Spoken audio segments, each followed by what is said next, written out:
So we were just talking before we record. So you're thinking over that period of time, you've sold what, close to 17, maybe $1 million? Right in that 16 to 17 million range. That's right, awesome. Right there. And that's pretty conservative, but yeah, basically right in that range. I love it. So picture of consistency, picture of excellence. I love it. We both know you can get a Toyota to go 300,000 miles.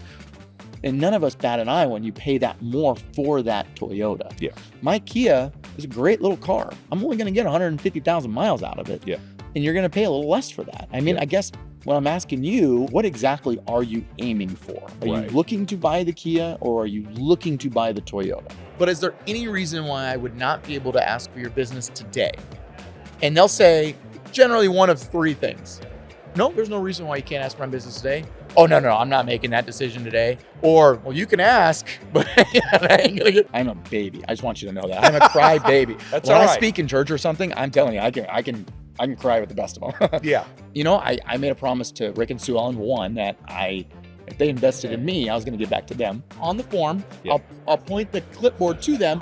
Here's 3 to 5 things. Is there any of these 3 to 5 things that mean more important to you than others? Yeah. And then one of the options on there is financing. Yeah. So I have not asked the financing question.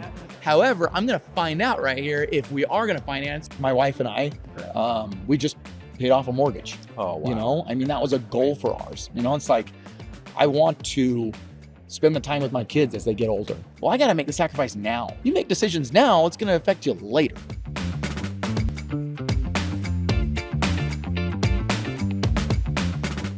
Cord, thank you so much for being here. Greatly appreciate it. For those who haven't met you at a CertainPath event, can you share with everyone your name, company name, where you guys are located? My name is Cord Nichols. I work for Diamond Heating and Cooling, and we are out of Boise, Idaho. Very good. Talking for a great reason. You had another fantastic year. It's time to celebrate, time to brag. What'd you end up doing in sales last year? I ended up doing 2.25 million. 2.25 million. Yeah. And you are no stranger to the crown champion realm. That's what we call it, CertainPath. It's the top salespeople. I think it's the threshold is what, 1.5 or 2? It's maybe 1.5 now. $1 Is it million. down? I think we bumped it up finally because originally it was $1 million, and then I think it got bumped up. It's 1.5. No, now it's 2. It's 2 now. It's 2. No, it's been 2 It's for been a couple 2? of years See, now. there you go. 100%, No one tells me anything. They get in front of the microphone and talk. Right. I lose track of stuff. But this is how many years in a row have you been a crown champ? This will be my 7th year in a row. Seventh year in a row. Yep. That's some serious consistency, which is hard to find in this space. And so we were just talking before we record. So you're thinking over that period of time, you've sold what, close to 17, maybe $1 million? Right in that 16 to 17 million range. That's right, awesome. Right there. And that's pretty conservative, but yeah, basically right in that range. I love it. So picture of consistency, picture of excellence. I love it. I want to get into your sales process. But before we do that, I always enjoy learning people's stories, how they got to where they are. So how about you? How did you get into the HVAC industry? Yeah. So, you know, I guess before HVAC, it was more of sales. So my first job, I was 18 years old. Really, my first real job was 18 years. Well, they pulled taxes out, I should say. You know, that's how you count. You weren't getting money under the table anymore. Yeah, exactly. Right. So my first job that they pulled taxes out of was I was a waiter for a restaurant. Okay. And that was like, I would consider that sales. Absolutely. You know, working that, and then after that, I ended up serving a mission for my church. I did that for 2 years. Oh, cool. And after I did that, that's when I really learned I enjoyed talking to people. Yeah. And I enjoyed building that connection with them. After I did that, I ended up doing door-to-door sales. I was going to say, if you did mission work, you were doing door-to-door Generally, sales already. Yeah, that's kind of how it seems like a lot of those industries, you know, kind of start from, you know, pull guys that served missions. Yeah. You know, I mean, I'm not selling Jesus, but I mean, like, I get it. But you're talking to people about something that people don't necessarily want to talk about. And you're showing up on their doorstep. Exactly. Yes, and so you learn those skills and you learn that humility and you learn that, like, well, this is tough, you know? Yeah. And so I did that for 2 years. What were you doing there? What kind of selling were you doing? Door to door? Door to door. So I did that in Canada, actually. Yeah. So what was the product? It was my, security. Oh, security. So that was the first one. Got it. And I apologize. I take it just a step back. I did some pest control door to door before my mission. Wow. Did some pest control. And that was in 2008 in California. Okay. And then I went on my mission. Okay. And then I came home and I decided I wanted to retry this door-to-door thing, but I thought pest control is crazy and I thought America was crazy. And this was back in 2011. So the economy was down. Yep. One of my buddies that I met on my mission, he was from Canada. Okay. And he, basically when you get off your mission, you're just like, yeah, you have two options. Like you can go knock doors in Texas or Georgia for a summer. Okay. And you're like, that doesn't sound appealing. Sounds hot. Or I could go to British Columbia, Ooh, okay, yeah. and the economy in Canada was so much better. Interesting. And so I ended up doing that. And they don't have guns up there either. Okay. So that's a big difference when you're selling security. Okay. I was wondering where you're going with that. I'm like, oh, that's a fair point. No, they don't have guns up there. Yeah. And they're so much nicer too. They are sweet people. Exactly. A lot of Canadian members are really good people. Yeah. So I ended up going up to Canada for a couple of years. Did that for 2 years and really, really enjoyed it. And honestly, I could have seen myself because I was getting really good at that at the door. But the truth was I wasn't really filling my bucket up, so to speak. You know, like it was fun, but it wasn't like that cool. And then also it's like, well, part of me was like, well, I should probably find a wife. And I was like, well, I'm probably not going to find one here. Right. I don't know Unless if I you want to stay up there. I don't know if I necessarily want to find one up there either. Right. I loved Canada, loved it, but I'd like America a little bit more. Sure. Anyways, I decided, I should probably find a wife. So I moved to Utah. Okay. And when I was living there for a little bit, the solar industry was actually kind of taking off about that time, that 2013, 14 time. Yes. And that I kind of got into the solar industry, and the industry was so new, you could door knock that industry and have a lot of success with that. And so I was coming into a pretty established company, but they had nothing as far as a sales force and nothing as far as like a door-to-door side of things. Yeah. And so I really hit it off with solar quite a bit. So I sold solar for about 3 years. Okay. The company that I was working for in Utah expanded up to Idaho, and I had just broken up with a girl. And so it was one of those like, you know what, I kind of want a fresh view of things, right? And so I decided to pack my bags because at this point in my life, I've pretty much been living out of a suitcase. Yeah, you're bouncing around. Exactly. Ended up going up to Idaho, and then sold solar up there for a little bit. But about that time, solar was kind of starting to decline. There was the tariffs, there was the HOAs, there was the power companies were starting to push back a little bit, and I kind of saw the writing on the wall. Started dating my wife, asked her to marry me, and I didn't go to college. I did a little bit of school, but not that much. Yeah. And I really wanted to not be a one-trick pony. Sure. And so I'm like, I know I can always sell security. I know I can always sell pest control. I know I can always sell solar. But I didn't feel like that was something that I was like, okay, I can really sink my teeth into. Exactly. Be a long-term option. Yeah. And then also the aspect of like, I really wanted to just not be a one-trick pony. If one of these industries goes out or something happens to me health-wise, I've got to be able to pivot, right? Sure. And so I was actually in a networking group called BNI, and I'm still a part of BNI. Yeah. And I get a lot of business actually from that. Anyways, my previous manager was a sales rep for Diamond, and I basically approached him and said, "Hey, I think I want to learn what you do." Yeah. And he's like, "Actually, we're hiring right now. Like you might be a good fit." And so I ended up sitting down with Rick and Sue Ellen, and I effectively told him, I said, "Hey, I've always been 100% commission. I've always been, I know how to sell. I don't know anything about HVAC though. Yeah. Yeah. And but I want to learn." Sure. And I told her, I'm getting married and my wife's from here and I'm putting my roots down here. And so you're checking a lot of boxes. Exactly. Like I don't have the boxes checked to be able to be like, yeah, this is my HVAC experience. No, but all the others you are. Right. And so I think they saw me as somebody that, okay, he hasn't learned any of the bad habits that can be learned in this world. Sure. But I'm bringing that sales side of things with it as well. Right. And so, they hired me. And would you start out as? Were you as I was a sales rep? Yeah, a comfort advisor. Advisor. Right. So never any technical role, always in sales. Exactly. Okay. Exactly. What was your onboarding like? Going out with the installers. Yeah. Going out with the technicians. Mm-hmm. The company at that time, I don't know if because every other sales rep that they had brought on kind of had some HVAC experience or had been doing it for a while, right? Yeah. Or maybe had transitioned into that role. I was the first one that was very fresh. And so I watched YouTube videos. I mean, I know there might be a little bit of criticism, but like I had to watch some YouTube videos like, okay, how does a heat pump work? Sure.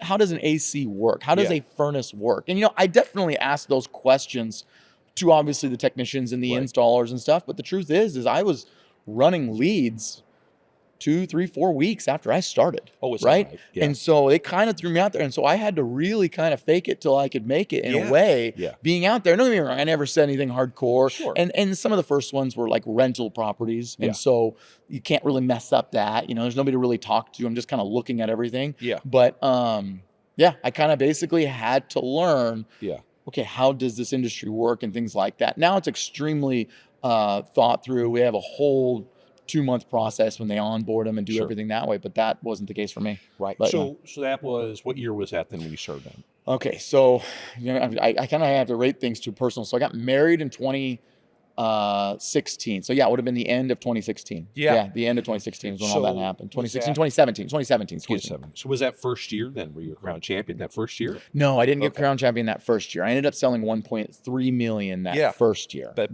pretty good first year, not having any industry experience at all. Yeah.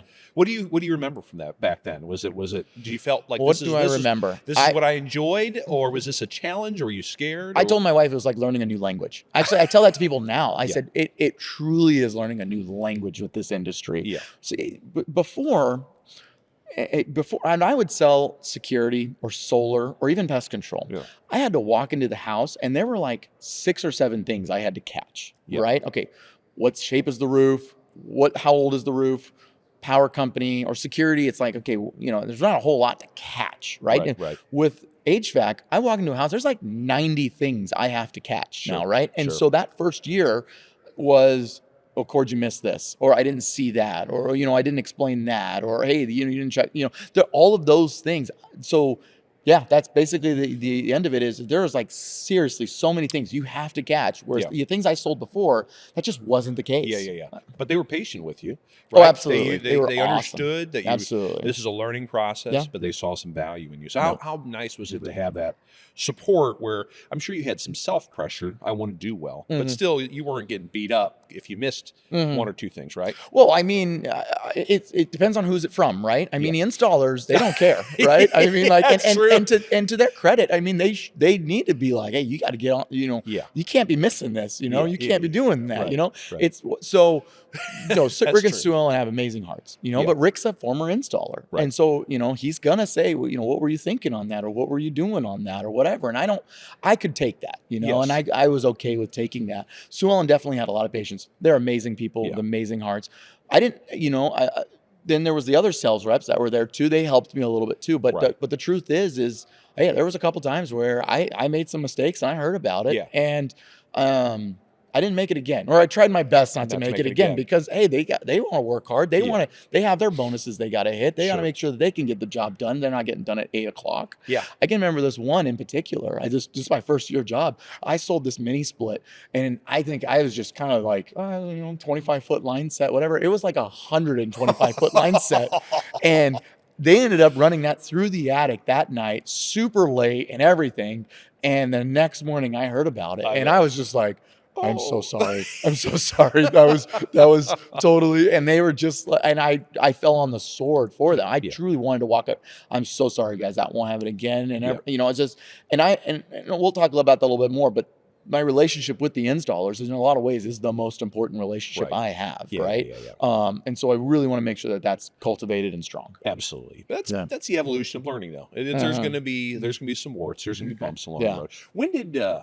When did things feel like they started clicking? Where you're like, I feel comfortable what I'm doing. I mean, obviously, I need to keep learning, but I'm not maybe nervous, or I feel like I can really succeed in this job. What's funny is it's just like, gosh, the industry has changed so much in the last 9 years that I've been a part of it. Sure. It has changed so much with refrigerant changes, with what city codes are requiring now. And where we're at, each city's got their own dang code. I'm like, you can't do this in this city and you can't do this in this one. And then we've switched, manufacturers and stuff like that, different managing styles, different things that the company is asking us to do as far as the pivot that we've made as a company. Sure. I mean, you don't ever want to be like secure and be like, oh yeah, there's nothing I can't see or whatever. Sure. Because I've still run into jobs this year where I've literally looked at people and been like, I don't think I've ever seen this before. That's wild. And so that's just the way the industry is. And that's something I really like about it, is that it is fresh all the time. But to answer your question directly, I would say it was truly probably about year 2 or 3. Okay. Year 2 or 3 is where it was like, okay, I felt it's like, you know, in the NFL, they talk about quarterbacks and the game slows down for them, right? Yes. Tom Brady, the game's extremely slow. Right. He sees everything coming, even though it's the same speed for everybody. He sees it so much quicker than that. Yes. The game slowed down for me. Yeah. Or I felt the notice slow down, you know, in that year 2 or 3. Very and now good. the game's even a little slower Sure. now, right? And it keeps getting slower and slower as you're like anticipating what to expect. You know? What though? You know, it's not easy. There's a lot to learn. It said 2 or 3 where you start slowing down. Why did you stay with it? You're a good communicator. You have a long sales track record at that point already as a young man. Yeah. Why not go do something else that might be easier or different? Why did you feel like that was home? The HVAC was home. Well, Diamond was home. Geez, I'm a baby. I just want you to know that I'm a cry baby. That's when all I right. speak in church or something, I'm telling you, I can cry with the best of them. Yeah. You know, I made a promise to Rick and Sue Ellen, one, that if they invested in me, I was going to give back to them. Yeah. So that was a little bit of it. Sorry, why am I crying now? That's I don't know, okay. it's weird. Yeah. So that was a big thing. Yeah. 2, it was, honestly, I got a family now. Yeah. You know, I got a family, I got kids, I got 4 kids with a 5th on the way. Yeah. I'm not this little kid anymore. Yeah. I'm not 22 years old. I can't just pivot. I can't. When you make a decision, you're making it for more than just you. Yeah. And you know, and there's times where, just like with any job, you're going to wake up and you're going to be like, I don't want to go to work. I don't want to whatever, you know, or I can't stand this person I'm working with or whatever. And you got to kind of have to man up. Yeah. You know, at the end of the day, there is definitely value in, I'm trying to think how to say this. There is value in being happy where you're at. Yep. I do not discount that. Yep. But I just told you before we started this interview, I got ancestors that settled Plymouth, and I read their life stories. Do you think they just had the option of like, I'm going to go find a different job, or no. They had to burn their boat. And that was something I learned very young, serving a mission, you know, things like that, where you just got to man up. Yeah. And so to answer the question directly, as far as like, why did I stay? One, I felt very, comfort sounds like a bad word. And I read the book Comfort Crisis. Yeah. And so there's truth to, like, if you're too comfortable, then you're not growing. Right. But then there's like the other side of the coin where it's just like, do I really want to go chase the dollar? Yeah. Do I really want to go make 10, 20? And I have been offered jobs, tons of jobs, even since I've worked here. Sure. Some of them, you know, saying, oh, you can make more here doing this or whatever, right? Sure. But then it's like, you're always trading something for something else. There's always a trade-off, right? And so could I make $20,000 or $30,000 more? Probably. Yeah. But then am I working? Am I missing out on my kids? Like, I race BMX with my kids. Yeah. It's my favorite thing to do. Yeah. I wouldn't trade that. Right. And I'm willing to make that trade for money, for time with them. Yes. And I'll make that trade every time. Right. But at the same time, I know what my value is being in a home for a company. Right. Yeah. And so you know, I'm always going to be 100% commission, because I just think my time is worth more than I can make hourly. Yes. So you're just always making those trade-offs. Yeah. And so it's just, I always cringe a little bit when people say, you know, I wasn't happy there, right? You know, whatever. It's like, you got to man up. Yeah. But it sounds like you kind of felt like I found my calling. I found my home, right? Yeah. I like this industry. I like the people I'm working for. Well, I'm going to keep chasing this and figuring it out. Exactly. And they took care of me. Yeah. I mean, at the end of the day, you know, I had worked for other companies, and I know, and you hear what other companies do and stuff like that, but Rick and Sue Ellen, working for them was really easy because I know their hearts were in it. And it's like a full convoluted answer on why I stayed. This is good. But it's this all the encompassing. But at the end of the day, it really came down to, I knew that their hearts were, right? I knew that they had my back behind my back. Yeah. You know, I knew that they always gave me the benefit of the doubt. Yeah. Or the company even as a whole, it still does that. And so it's just like, you go somewhere else, it takes time to build those relationships, you know? It takes time to if do you those can. things. Exactly. I was going to say, you say you work other places. Not every place is like that. It's your number, hit the number, you don't hit the number, see it. Exactly. Or you just make a simple screw up, sorry, you're out. Exactly. You discount all that other stuff. So no, that's great. It's a good place. Like even the beginning of this year, I had a rough patch. The weather was not cold in Idaho. Yeah. And And there was a time where I'm just like, dude, I can't close the screen door. Right. And then I just popped off like 9 in a row. You Oh, know, nice. kind of. Yeah, it was just like boom, boom, boom. It's just like you start questioning yourself, like, Sure. hey, but they were patient enough to stick with me and work with me through that. Yeah, You know, yeah, so there's things like that I can't discount at all. Sure. I So, love yeah. it. Good stuff. All right. I wanna dig into your process if you're Okay. ready to do that. Yeah. All right. Well, So when you get dispatched to a call, Yeah. like, what's your prep look like? How much do you look into, the type of homeowner you're servicing, or the what the situation is? What do you do in the car? Do you call beforehand? Do you just like to listen to music? What's your prep like? So depending on the lead, right? So depending on the lead, if it's a tech lead, Yep. I got to call a tech. Sure. Hey, tell me about this lead. Tell me what's going on. Tech might be there. He might be waiting for me there. Right. Which if he's waiting for me there, obviously I make that the priority to try and catch the technician while he's there. And the technician really sets it up for me. Hey, this is what we're looking at. This is what I talked to him about. And we're doing this kind of all in front of the customer. So that's the tech lead preparation right there. If it's a office marketed lead, there's a recorded phone call. I'll listen to that. Okay. Find out what the customer is expecting. What do they need me to do as far as maybe calling them or time available that they have. Those are all notes that I'll go into it as well. Yep. I'll look at the house. We're kind of spoiled in Idaho. I can go to the county assessor's website. Yep. I can look at the house, look at the square footage, determine if it's 2-story, 1-story, things like that. Sure. Year built. There's a lot of information that I can steal off of that helps with my load calculation. Yep. I'll give them a call. Hey, I'm on my way. Just want to see if that's going to work for you. Something. So I'll do that as well. I'll listen to classic music. I don't listen to hardcore music or anything. Yeah. I'll listen to some classic piano, violin music. That kind of gets me in the zone. Weirdly enough. Yeah, that's great. Because I kind of need to just just breathe for a little bit. So if there's something that's more particular, and I'm not going to lie, I don't do that every morning. No. But when things are a little more slower, a little more rough, then I gotta there's a movie called Peaceful Warrior that I really like. Okay. And anyways, it's all about focusing. Yeah. And so if I need to really focus in, and then that's a good way to do it. Very So, cool. yeah.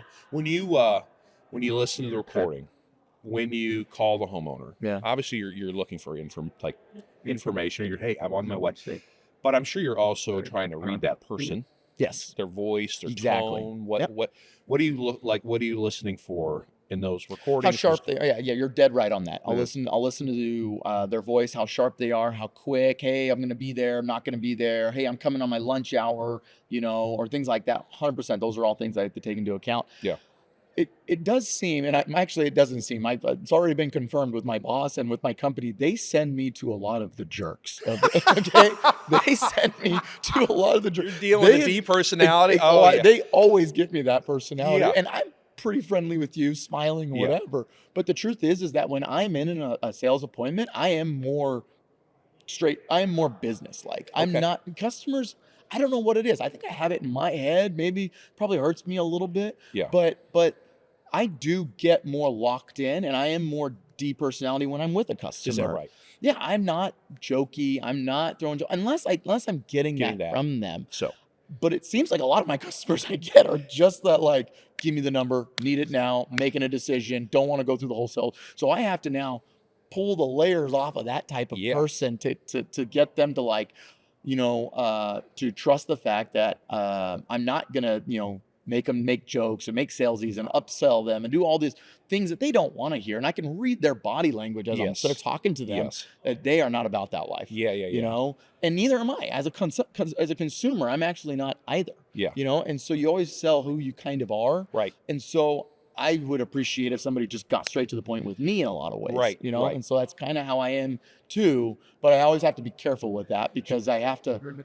You obviously there's a value building process that you have to get. Absolutely. So, absolutely. All right. So you're listening for that voice, that tone. Oh God, they sent me on another. All the time. They have acknowledged that they have to send Cord to that guy. It's like, hey, he's had thousands of doors slammed in his face. He's going to be okay with another That's deep what they do. So it's fine. I'm okay with it. Sure. All right. So you pull up to the house. Say it's again, market lead, no text there. Market lead, pull up to the house. Are you looking for anything? Any clues about the type of person? I know you've heard the tone of their voice, but stickers on the car, landscaping, type of car, anything to kind of find common ground to talk about. in the call? Yeah, actually, believe it or not, sometimes I like it when I see a security sign out front. Okay. Right? That's actually because I know if I see a security sign out front, especially if it's like a door-to-door security company, then I know that that just off of that alone, that this is a customer that's willing to buy if they see the value. Yeah. They're willing to buy right then and there, because security, you're knocking at that door and they're not making that decision right then. You ain't making it right there, right? Right. And so you have that type of customer. That's interesting. So Your background, you know that. exactly. Yeah, you know, so I see that security sign out front. I know that they are this type of customer. That's good. That's so interesting. that's one. But no, like just sometimes it's just trying to think of, is there anything outside that I will see that truly denotes what kind of consumer they are? Or just find things that if they have a sports car, you'll bring that up in the first. For sure. For sure. That kind of stuff. If I'm big fisherman, right? Yeah. Being from Idaho, I'm big fisherman, fly fishing, stuff like that. And so a lot of times I go to a house, the garage door is open. Sure. And then so they'll see the garage door open, and then their system is right there in their garage. And so I can see the poles, I can see that type of stuff. Outdoorsy, I ride dirt bikes. I grew up riding dirt bikes. I own a side by side. So there's those kind of things as well that I'll kind of make that connection. Oh, you're side by side. You get to take that out pretty often. Dirt bike, you get to take that out pretty often. And then sometimes I'll be, that'll be a real easy way to be, oh no, I don't get to take it out that often. Oh man, I just went out with my family and did these trails. Here, check this out right here. And I have done that plenty of times where I can talk to them about trails that I'd recommend before I've even jumped into the HVAC things of the world. So yeah, those kind of things I will connect to. All right. You knock on the door, you smile, turn. Yeah. They let you in. What do you do in those first, say, 5 or 10 minutes? And what do you talk about? How do you introduce yourself? Kind of walk through that scripting. Yeah. I always have my clipboard and my paper, got my pen. I'll put the shoe booties on, floor savers. Yeah. Put the floor savers on, do that, walk in. I kind of go, and once again, I don't want to say something that's like against what they teach here. But that's all right. I kind of go with what the customer wants to do, right? Sure. And so sometimes the customers will ask me, if the customer asks me directly, what do you want to see first? I'm like, honestly, is there a table we could sit at? I'd love to just sit. So I always go that direction if they give me that option, right? But sometimes they'll crack open the door and say, furnace is in the garage. Okay. Closed, right? And so now sounds like COVID again. Yeah. So you now I know that's a particular type of customer, right? Yeah. But I'll sit down, kind of unwind, down and just say, hey, what am I looking at doing here? What's the best way I can serve you? Sure. Sure. And or tell me what's going on. That's truly my best question. Tell me what's going on. Yeah. Oh, I gave a call looking to get multiple quotes, or my system's 20 years old, Oh, okay. How did you hear about us? Okay. Love that question. When somebody asks how you heard, I love that question, probably more than any question. Yeah. And that's not one of the questions on our little thing. Yeah. How did you hear about us? Because then and even if I know the answer to that question, because a lot of times I generally know the answer to that question, but I still want to see what they say and just kind of pull that out of them. That's a good icebreaker question. Yeah. What am I looking at doing? How can I best serve you? How did you hear about us? I would also think if a friend told them about you, or a family member, that's a reminder of, they love this company. Yes. So it helps warms them up a little bit too. Correct. Right? Yeah. The best lead, actually, we talk about this within the company amongst comfort advisors. The best lead's not actually a tech lead. Right. Our best lead is actually through a local radio station called KTSY. Okay. It's a Christian radio station. Oh, yeah. Rick and Sue Ellen, they're Christian people. They make no bones about it. Yes. And they are genuine in who they are. Yes, they're not just, hey, let's do this as a marketing ploy. Yes. And so you have, how'd you hear about us? On KTSY, I hear them on the radio. Yeah, you're like the little fist pump right there. Exactly. I know. I'm teasing. But I know that I know what kind of customer they are. They're a value-based. Yes. They trust where we're coming from. Yeah. And that takes time from where the company started as just the small little company. That takes years and years to develop, to gain that trust, to go through it that way. Right. But that's actually the best lead. Yeah. So anyways, I ask them, how'd you hear, what can I best do for you? How'd you hear about us? Okay, cool. And then you just kind of go through the question. I really hit those questions. The comfort survey questions. Exactly. And I hit them as specific as I can on those two as well. Yeah. And I really don't, go away from those questions. Yeah. And that's truly just been in my process. Yeah. Now, I like to do that in a more formal way. You do. I You like to do that in a formal way. I'll sit there with the clipboard. I'll be like, hey, well, as you're talking here, I'm just going to be taking some notes so that way I don't miss anything. Yeah. Right. Sometimes when I'll have this conversation, sometimes people will say, do we have to go through all these questions or whatever? And I'm like, no, you don't have to if you don't want to or whatever. This is just so I can best make sure that we do our job correctly. So a lot of companies will come in and they'll be here for 20, 30 minutes, give you a number, here you go, right? This basically makes it, I just want to make sure your system's lasted for 20, 25 years. Yeah. We want it to last another 20 to 25 years. So you're building value right exactly. there. So those kind of like reasonings and stuff like that. Yeah.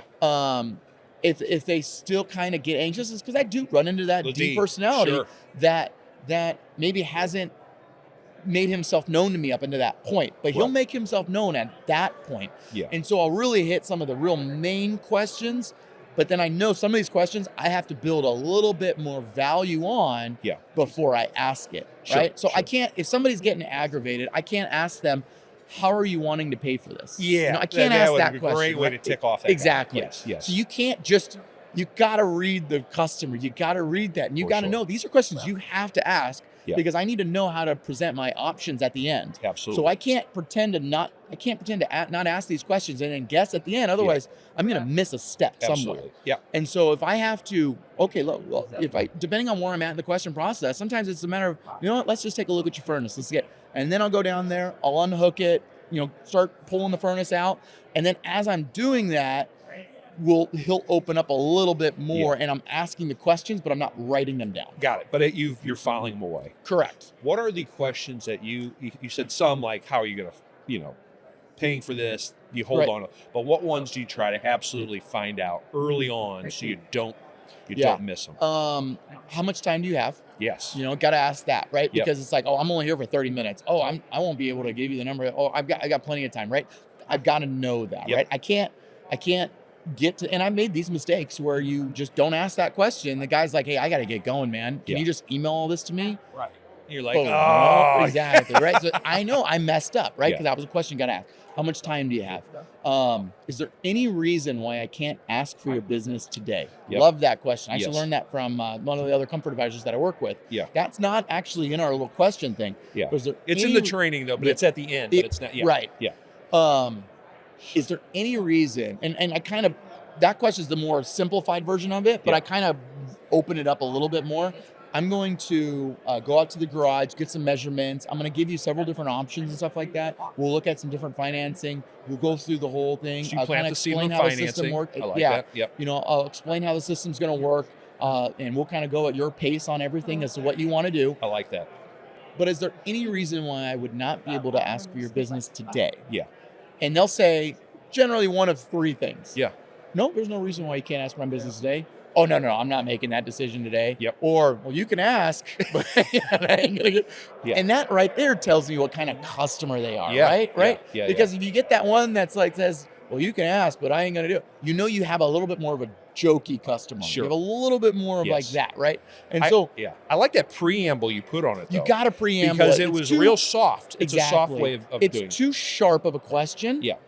When you haven't built it up, right? Absolutely. You gotta really preamble that. It's exactly right. Because if you ask it too sharp, the answer will be no. I've noticed that when I've asked that question, the answer is no. Yep. But when you build up the value as to why you're gonna ask it, you're good to go. Hey, before we get back to the episode, I want to share something, especially if you're serious about predictable and system-driven growth. A few years ago, I had Sean Mitchell on this very podcast, and the numbers blew up. Most downloads, most views we've ever had, and for a great reason. He's engaging, he's dynamic, but he also has a long track record of success.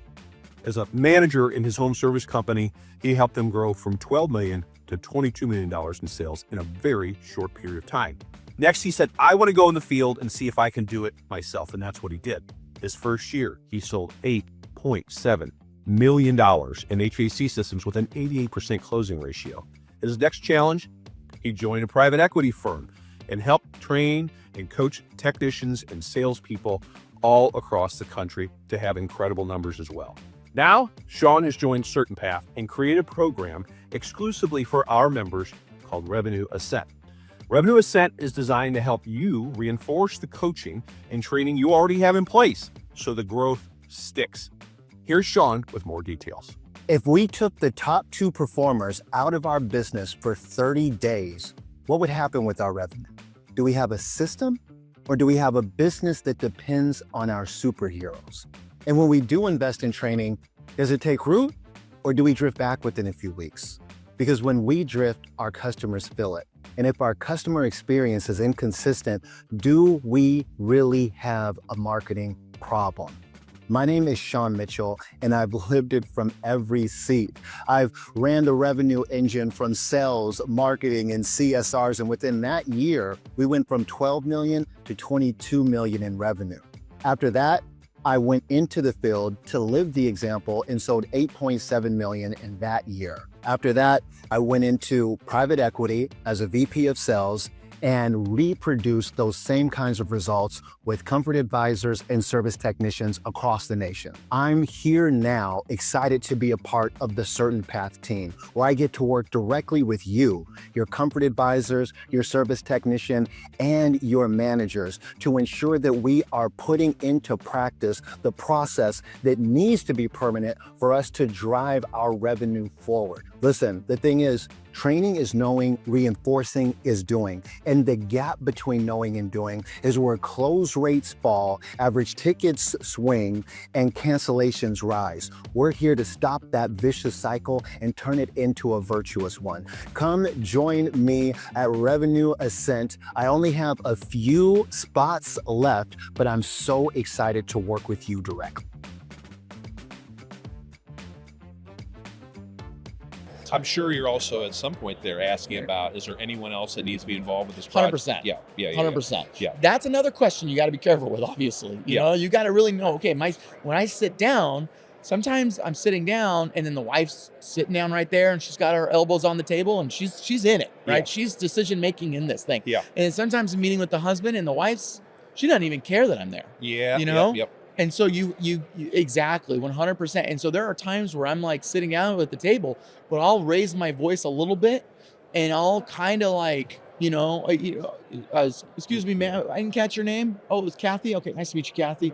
Like, is there any hot or cold? Sometimes I'll just straight ignore him and ask her, are there any hot or cold spots in the home that you would like me to look at while I'm here? Yeah. I plan on getting into the crawl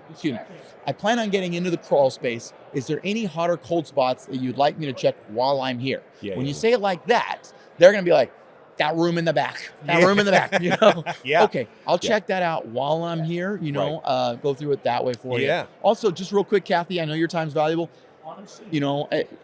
We do we have a lot of different options and stuff like that. Do you guys struggle? And then at this point, I've got to go back to the husband, right? You got it back and forth. But now I've got them both kind of in. And they're engaging with you. Exactly. Yeah. Is there any kind of dust buildup that you guys have? There's questions that you really kind of want to do it that way, right?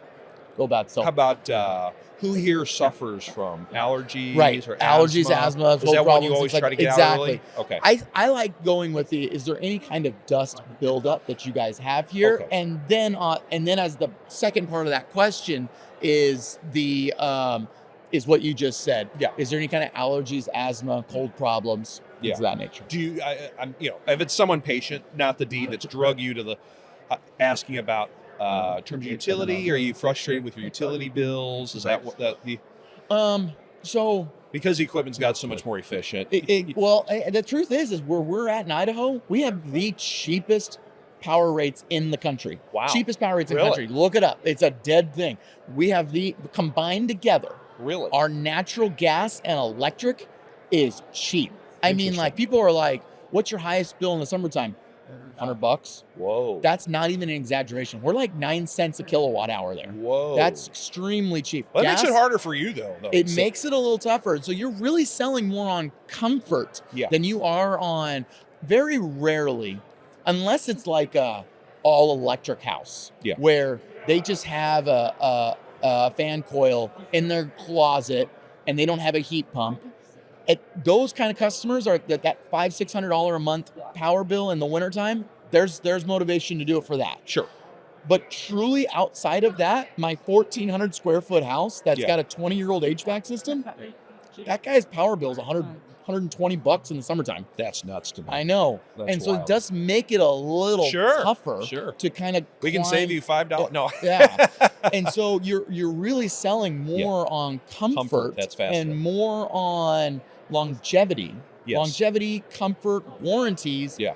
And less on the power rate and here's what you're going to spend for the next 10, 15 years. People are just like, man, I'm $125 and my system's 20 years old. That's just the reality of it. Just the reality is. Yeah. For someone that is a little more patient, again, not the D that's drug you to the system, how do you ask the budget question without being offensive or to get them to think about it? So actually, I'm glad you asked that. Yeah. So on the form, I'll point the clipboard to them. Here's 3 to 5 things. Is there any of these 3 to 5 things that mean more important to you than others? Yeah. And then one of the options on there is financing. Yeah. So I have not asked the financing question. However, I'm going to find out right here if we are going to finance. So that way, it once again, it's kind of like my prelude question. Yes. So that 3 to 5 questions, people will click on longevity, long life, comfort, and then I'll be like, yeah, one of the options there is financing. You know, is that something? So I've asked it, but not directly asked it. You see what I'm saying? For sure. So I've asked the question of financing, and then they'll say, and then at that point, they'll check it. Oh, yeah, no, I'll need financing. Or at that point, they'll say, oh, I'm not going to need financing. You know, so boom, you have it right there. Yeah. So when I go back to the bottom of the question right there, you know, which one of these is comfortable, I know what their answer is going to be because they've already kind of answered it right here. They would have checked that box. Yes. If financing is something, they know. Yeah. And so now I'm checking the box on 75 to 100, 100 to 150, 150 to 200.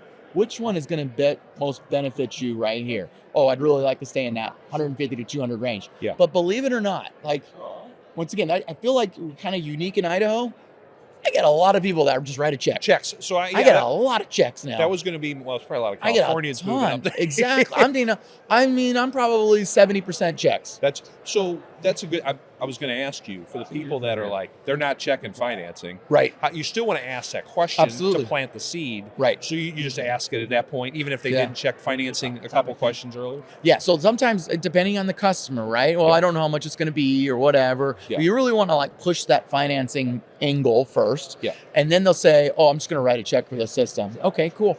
Just making you aware, we do have options, you know, that we do have options for 18 months, 0%. A lot of times a lot of my smart customers, they just want to keep their money in their pocket and then, you know, take advantage of that 18 months, 0%. Oh no, I'd be interested in something like that. Yeah. So they'll go that a little bit. Yes. And then some of them will still really lean into the whole check thing. Yeah. And if they've really leaned into that, at that point, and this is something I do differently that a lot of other people don't do, you know, is I'll just kind of open the curtain and be like, to shoot you straight, if you write a check for the system, I will give you a discount. Oh, no, then I want to do that, you know? I want to do that. But at the same time, they're going to go, I want to do that means I want to buy. Like they're internally, by saying that themselves, are like, oh yeah, let's make that deal. And then I'll lean into it because I'm a big Dave Ramsey guy myself, so I'll be like, Dave Ramsey would be proud. You know, I say that every time. Every time they say, how many people react and know what you're talking about? More than you think in Idaho because it's a more conservative. You know, it's more just they have a little bit, and it's also the type of customer that we have. It's a very Christian-based customer. I was going to say he's value, faith-based. So that shows who you are too. 100%. And so Dave Ramsey would be proud. You know, and so every single time somebody says I'm gonna write a check, I say that every time, and 90% of the time they know exactly what I'm saying. That's cool. I really like that. Yeah. All right. So you filled out your questions. You've got some idea what kind of buyer they are. Next step, I'm assuming is do a heat load, or what do you like to do? So at this point, I'll kind of explain my process. I'll be like, all right. So what do you say? So now what I'm going to do, just to make sure that we can get this system to last another 20 to 25 years for you, Good. I'm going to go out to the garage. I'm going to get some measurements off the system. Check a couple of things. Just make sure we don't miss anything. I say that I don't miss anything quite a bit. And so I'm going to go out and do that. At this point, generally they'll come out with me. It seems like about 80% of the time they just come out to the garage with me, show it to me. And at this point, I'll kind of start educating them a little bit on their system. Great. Right? You know, So are you familiar a little bit with HVAC and some of the changes that's happened? Probably people say no. A lot's changed, right? Some people say yes, actually. And so either answer, right, they say, generally they'll say no or yes, but either one, I'm pretty much going to say the same thing. Yeah. All right. That's good. You're asking questions. Absolutely. Yeah. So are you familiar with some of the changes that's happened in HVAC world and stuff like that? Yeah. Okay. So what you guys have right here, so this is an 80% system, 80% meaning of the 100% of the gas coming into this, you're only utilizing 80%. These are starting to fade out quite a bit. Yeah. I can give you an option for this type of furnace. Generally, that's more of like a new construction type option. I never say builder grade. I try not to say builder grade. I try not to say crappy. Yeah. I try to say new construction. I mean, you'll still take that. You'll still sell that job. Yeah. Exactly. And people they know what you mean when you say new construction without knowing what you're saying, Absolutely. right? Without saying it directly. Yes. So it's a little more of a new construction type thing. A lot of my smart customers, they end up going with Did you say a lot of our smart customers? A lot of our smart customers, a lot of those smart customers, especially if excuse me. One of the questions that's key and absolutely key in my presentation process is how long are you going to be staying in the home, right? I forgot about that one. That's a major question, right? Because that really pivots as to where I'm going to go with it, right? Makes sense. And I'll lean into what they're telling me there, but then sometimes they'll lie to me and tell me they're going to be here for this time, but they're actually going to be here for this amount of time. Yeah. If the customer has told me that this is a long-term home, then at that point I am doing the smart customer thing. Yeah. If the customer has said, to not offend them, if the customer has said, we're moving in 6 months, I just need to get this done so I can sell the house, I'm not going to say that. Sure. Right? So you have to, there's that, what right? do you say? How do you position it for I'm going to turn this property around in 6 months? In 6 months? Yeah. Yeah. I mean, this system right here has lasted you for 20 years. We can get you another 20 years out of the same system. The new one is going to be more efficient.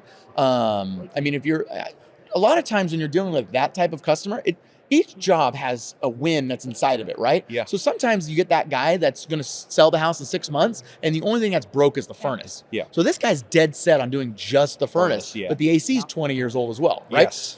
And so I'm not going to get the guy that's just wanting to replace his 80% furnace to a modulating system. Yeah. Right? It's just like, I'm just not going to. So it's hard to get that. I mean, better salesman probably could do it. I'm just going to be honest. Yeah. Better salesman probably could do it. Yeah. Me personally, I wouldn't do it. And so it's hard for me a little bit that way. But if I can get that person to do the full system with the duct cleaning, with some duct changes, that's the W, right? Yes. And so I have to work within that realm of thought, right? Each customer, how far can I take this individual? Yeah. And I'll be the first to say there's probably some I probably missed. There's probably some meat I've left on the bone. Yeah. Because I did read the customer a little wrong as far as they told me something and I got them to this point when I probably could have gotten them to this point, right? So there, but there's always going to be little moments you can second guess yourself, right? Always there, right? I mean, but there's a win. The win for me, and this is something I definitely wanted to make sure that I said on this podcast. The win for me is, the customer won, company won. I sold it for the appropriate amount. Yeah. The installers were busy, and the job's not going to go sideways. That's right. People always talk about their key indicators. What's your key indicator, or what's your number one thing? Yeah. I take most pride. Truly, most pride for my jobs is my closing percentage. Yeah. I want to make sure that, because the closing percentage, I have found that one thing right there, it keeps all of the tenseness in the company down. Yes. Right? Yes. I'm busy. The company's making money. The installers are busy. That's the main thing. The installers are busy. You're moving the chains. Tom Brady will take a 7-yard pass every day. Sure. He You're said moving that. forward. He said, I'll take that 6-7 yard to Wes Welker pass every day. Yeah. Right? Yeah. Because he's moving the chains, right? Yeah. But the other key attribute that I feel like doesn't get talked about enough, and something that they hold me accountable at Diamond, truly, jobs going sideways. Yeah. Right? Because you can sell the big job. Sure. But if it goes sideways, it's like, who cares? It went sideways. Now the installers are ticked off, Everyone's right? mad. Yeah. Right. Customer's mad. Yep. Exactly. And so I take a lot of pride in what's the percentage of jobs that I have that are smooth. Yes. Right? Because everybody wants a smooth job. Yeah. So when I found my two attributes is my closing percentage is good and my smooth jobs are good. Yeah. Everybody's winning. Yeah. Everybody's winning when those two things are happening. What are those right? numbers? Off the top of your head? You know what? We don't. So I say I'm held accountable, but I'm not like critiqued in like a percentage standpoint, right? But I mean, I try to keep it like once 6 months, once every 6 months I had a job that may have went, and it's like, okay, I messed up, or I did that, or something wasn't foreseen, or the customer was difficult, or whatever. 2 a year with how much you're selling is not bad. Oh, and that's just it. You're doing, I'll do sometimes 15 jobs in a week, right? 15 jobs in a week. And so if one of them goes bad or whatever, but it's all about making them happy, right? Because if the installers are happy, they're going to do a better job. They're going to have a customer's going to have a better experience. Everything that way, right? It's true. They're happy that the likelihood of messing up the next and there's no turnover within the install department, right? I had an install manager that really hit this into us hard, and I appreciate him a lot, because it's funny because we didn't actually get along that well.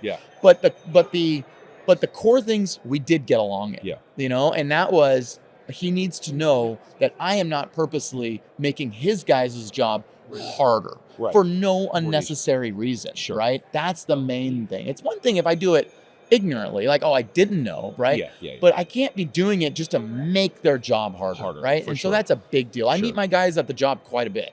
Just because I know the job's I'll save them 30 minutes. And just job last week. I'm like, 9:30, they had to get there at between 8 and 9. I got a sales meeting. I had to bounce out of that sales meeting because I want to go to this job. Because I know I'm going to save the guys probably an hour, 30 minutes to an hour, by just showing up saying, this is exactly how we're going to run the line set, the mini split. This is exactly how we're going to put the unit. This is where it's going to be located. All of those things that you can't convey that through video, because the house is a little more convoluted than that. Got it. So in those unique situations, that's what you got to do. Got to do. And I actually enjoy doing it. I like going to the site, introducing, connecting that. Just like the technician connected me, I'm connecting them to the installers. That's such a big thing right there. What percentage of those do you think you do? I probably go to 3 or 4 a week. 3 or 4. I mean, I can only go to really one job, but even on my downtime, that we have our schedules at 9:30, 12, and 2:30. If I'm in the area, I'm always going to stop by the house. I'm always going to stop by the house. Even if everything's going smooth, I'll swing by, meet the installers there. How's it going? Everything, is there anything I can be with you? I'll call the installers up before I'm headed. Hey, I'm going to head over to that job. Is there anything that I can bring for you? Oh, nice. Things like that. Because they want to hit their bonuses as much as they do, right? And so if they know you're on their side to help them do that, they're going to do the extra little bit. And also, just that one thing of you get down in the crawl space, there's only this much space on the plenum, and it's going to be a hard cut, and it's whatever, right? They're willing to, and in my experience, they're willing to do their job just a little bit better if I'm willing to pick up that slack for them and just, hey, I'm headed to the job. Is there something I can grab for you? That's good. Those are good nuggets. That's a big deal. And that's something, and you would think that that's not a me unique thing. I want to very much emphasize that. This is a diamond thing, a diamond culture thing. That's great. That they have really implemented into me. And I know we're kind of veering off from my presentation. That's okay. But I'll bring you back. Every company I worked for, and I've told this story against Sue Ellen, and I don't think they even realize this, is that every company I worked for was a sales company. That just happened to do service. Right? At Diamond, we're a service company. That just happens to do sales. I don't think they realize how much different that is within the grander scheme world. When I sold pest control and security and solar, as a sales rep, I was the most important person. I was the most important person, and I was whatever, and they treat us like that. It kind of gets to your head a little bit. And that's part of the reason why, some guys, they bounce around, or I'm worth more than this, or this ain't worth it anymore. I can go somewhere else, or whatever. Whereas at Diamond, it was a very quick, humbling moment, and it's still always, you still run into those moments, but it was very quickly of this is a service company, and I'm just a cog in the wheel, right? And this company will be successful with or without me. And it's bigger than me, right? I am just one small piece of the pie here. I'm not the generator of anything. Right? And so, but it's a cultural thing that they and I like that culture about it. I love that. All right, so when we were in the garage looking at the system, you were educating the homeowner. Yes. Obviously, you're if they're 6 months, they're selling, you talk differently. But if it's someone that maybe they're 50, 55, this is our forever home. You're explaining this is this is what a smart so what our smart customers do is they'll look at a 90% option. Sometimes the question, depending on, let's say it's multiple quotes. as you guys have been getting your quotes, have people talked to you about like high efficiency? Have they talked to you about SEER ratings and stuff like that? Right. And so now I'm gauging a little bit that way, right? Right. As you guys have been getting your quotes. So sometimes people don't want to like know where you're at, right? So sometimes you don't want to like, there's always information they kind of holding on to, right? Yeah, they won't say, yeah. So when you say it like that, as you've been getting your quotes, have people talk to you about 90% SEER rating, stuff like that? Real quick, will you ask that question even if you don't know? To the 50-year-old that's forever home, right? But I mean, so you asked earlier though, if they've had other bids or other people out, or you don't know yet. So sometimes I'll ask that question. Well, okay, so every job's different, right? So I'm trying to get that common denominator job. So if they've told me in the beginning, what am I, what am I doing for you today, or what can I do for you, or how can I best serve you? They'll tell me, I'm just getting multiple quotes and stuff like that. Okay, cool, awesome, yeah. I think that's awesome. Dave Ramsey. Well, actually, another thing I'll say, Dave Ramsey says get 3. Yeah.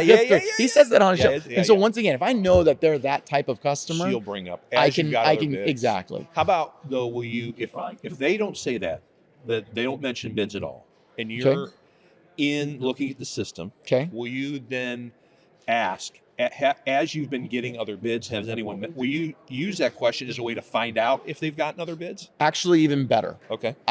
There are stickers on the furnace. Right. And sometimes you'll see a sticker and then I'll say, is this the person who's been doing the servicing on their system, right?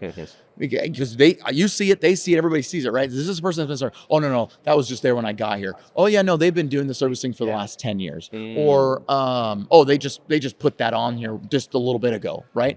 So see how I asked the question and I got the information. If somebody says they just put that on there, then I know that they've gotten other quotes before me, right? Obviously, I know. So if it's, you can sometimes see the history of the maintenance on the sticker, right? And so now I know this is another company's customer. Yes. And I know my competition in my valley pretty well, and so now I have to kind of work against that, because the truth is they're probably innately more loyal to that company than they are to me, right? And so now I have to work through that aspect of things. Will you ask when are they coming out, or why haven't you something like that? Will you be that direct? I'm not normally that direct, right? You can't be that direct, depending on the customer, right? But a lot of times when you say when are they coming out, or whatever, it's a little bit more direct. One of the questions I love to ask is, what number bid am I? Ooh, I like that. What number bid am I? Yeah. You're the second guy. You're the third guy. They'll say that, but when I say when are they coming out, or what, they sometimes, I don't know what it's it is. Too open-ended. Exactly. Exactly. There's you want a real number. Shell like that they have when it comes to giving out that rate. And we're talking about the best way to answer it, because I could probably ask that question to, I don't know, probably 20% of my customers, and they just straight give me the answer. Sure. But the other way to ask it, I'm going to get a higher percentage of answers, right? Yeah. So, how does it change if you know it's your customer? It's somebody that you've been servicing. I'll lean into it. I'll be like, thank you so much for the business. Actually, the money that you've spent with us, I can actually take some of that money and put that towards the replacement of the system. Okay. Right. And so, and especially one question you haven't asked me that does get real dicey. This is actually a little bit tougher of a customer. Is, let's say the technician, let's say they have been our customer for a while. Yeah. And we just came out and said, hey, you have a crack in your heat exchanger, or hey, there's something that's bad with their system. Yeah.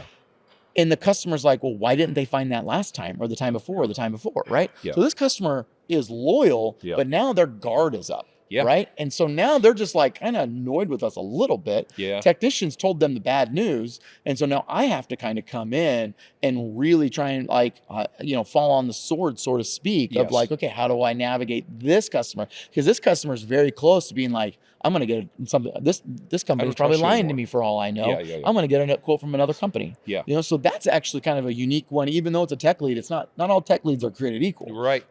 And so that kind of customer leaning into it, being like, oh, thank you so much for being a customer of ours. Money that you've spent with us, I can put that. And this isn't just a sales thing. I mean, like, there's an actual thing Sue Ellen is very big on. Yeah. They've been loyal to us. We want to take care of them on the other side. Yeah. And so we do have programs, but leaning into that, you've spent money with us, we're going to put that towards the replacement. really lowers the guard quite a bit. And it's all genuine. We're literally doing it. What do you guys call that? Is it like a rewards program, or what do you? Yeah, it's called our Silver Club membership. It's part of the club. Yeah, it's part of our club membership. Yeah. But it's not line itemed in there. Yeah. But I mean, I don't. It's not as formal as maybe as that. There is technician. Technician reimbursement. There's a discount that we have that way. Okay. But I more or less make it sound like you guys have been a member of ours, and I lean into it that way. Yeah. Right. But if you were to buy our Silver Club membership, it's not a line item of money you spend with us will be returned on this other side. Yeah. Because that's not always going to be the case. Yeah. Right. Sometimes the customer, if they didn't change a filter for 5 years, you're not gonna do something like that. But if they've been maintaining it properly, usually what's that a dollar amount though? I'm just intrigued. No, you're good. And so it really kind of depends on what they've spent with us. Okay. But the Silver Club membership, that's $50. Okay. So $50 for every year that they've been a member of ours, right? So 6 years, you're $300, right? Yeah. People want to see that line item, and so that's a good thing as well. But let's say they a leak in their line set, and they paid. It's a 9-year-old system, so that's the other aspect too. It's like, what if it's a newer system? Yeah, they've had problems with it. They made the decision to, it's 9 years old. Let's just fix it because it is only 9 years old. The fix didn't work. Yeah, and so now I have to kind of, they spent $1,500. Yeah. Fixing this thing, and it didn't fix it. Yeah. I'll generally take about half of that, right? Okay. And I'll lean into the, I saw that you guys did this. I'm so sorry they had to deal with that. It's such a dicey situation. The system's only 9 years old. I try to console with them a little bit in that way. Try to build it up. I'm so appreciative. I'll always. There's obviously acting within sales, right? Sure. And so you have to be like, it's a presentation. Wow, you guys have really been with us for a while. Yeah. How did you hear about us originally again? Yeah. And just kind of go that way and be like, wow, you know what? I'll call my boss and get this confirmed, but you guys have spent quite a bit of money with us. We're going to go ahead and take care of you. Yeah. I really want to take care of you. You guys have trusted us, and we want to continue to earn your trust. I like that. And you just kind of lean into it, right? And it soothes that. They might be a little irritated. And Exactly. Like, all right, well, hey, we all understand. Right. Things happen. 100%. I love that. Yeah. Okay. And sometimes you'll have a job that's going to come in at 48% gross profit margin.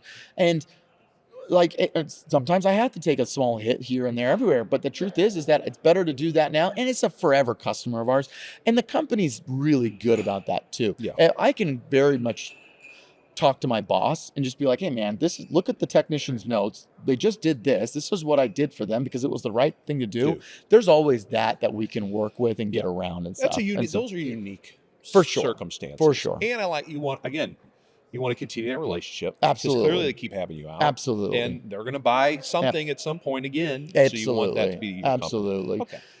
Okay. And people like to see the chink in your armor. Yeah. They like to know, hey, we're human. We made a mistake, but we're willing to make that mistake right. I just had a conversation. I said, I've always enjoyed, I've left reviews, I think, more for companies that have messed up and immediately owned it and immediately fixed it. Yeah. Because I think we all get we're human, stuff happens. Yeah. But if you take care of them, that's a whole nother level of trust. And you'd ask me in the beginning, why have I stayed with this company for this long? Yeah. That's reasons why. Those are it's so many it's like makes you more confident. It makes me more confident. Yeah. But then it also makes me, I know this is kind of answering the question at the beginning again, but it just when you're presented with a different option for a different job, you have to really, they call it the Ben Franklin close, where it's just like you just kind of like add up everything that's good and then everything that's bad. And you're like, man, this is so much better to stick with this setup. One of the points would be just that. Yeah, I love that. All right, what else are you saying about the system in the garage to educate and kind of learn about? Because at that point we were talking, you're educating the consumer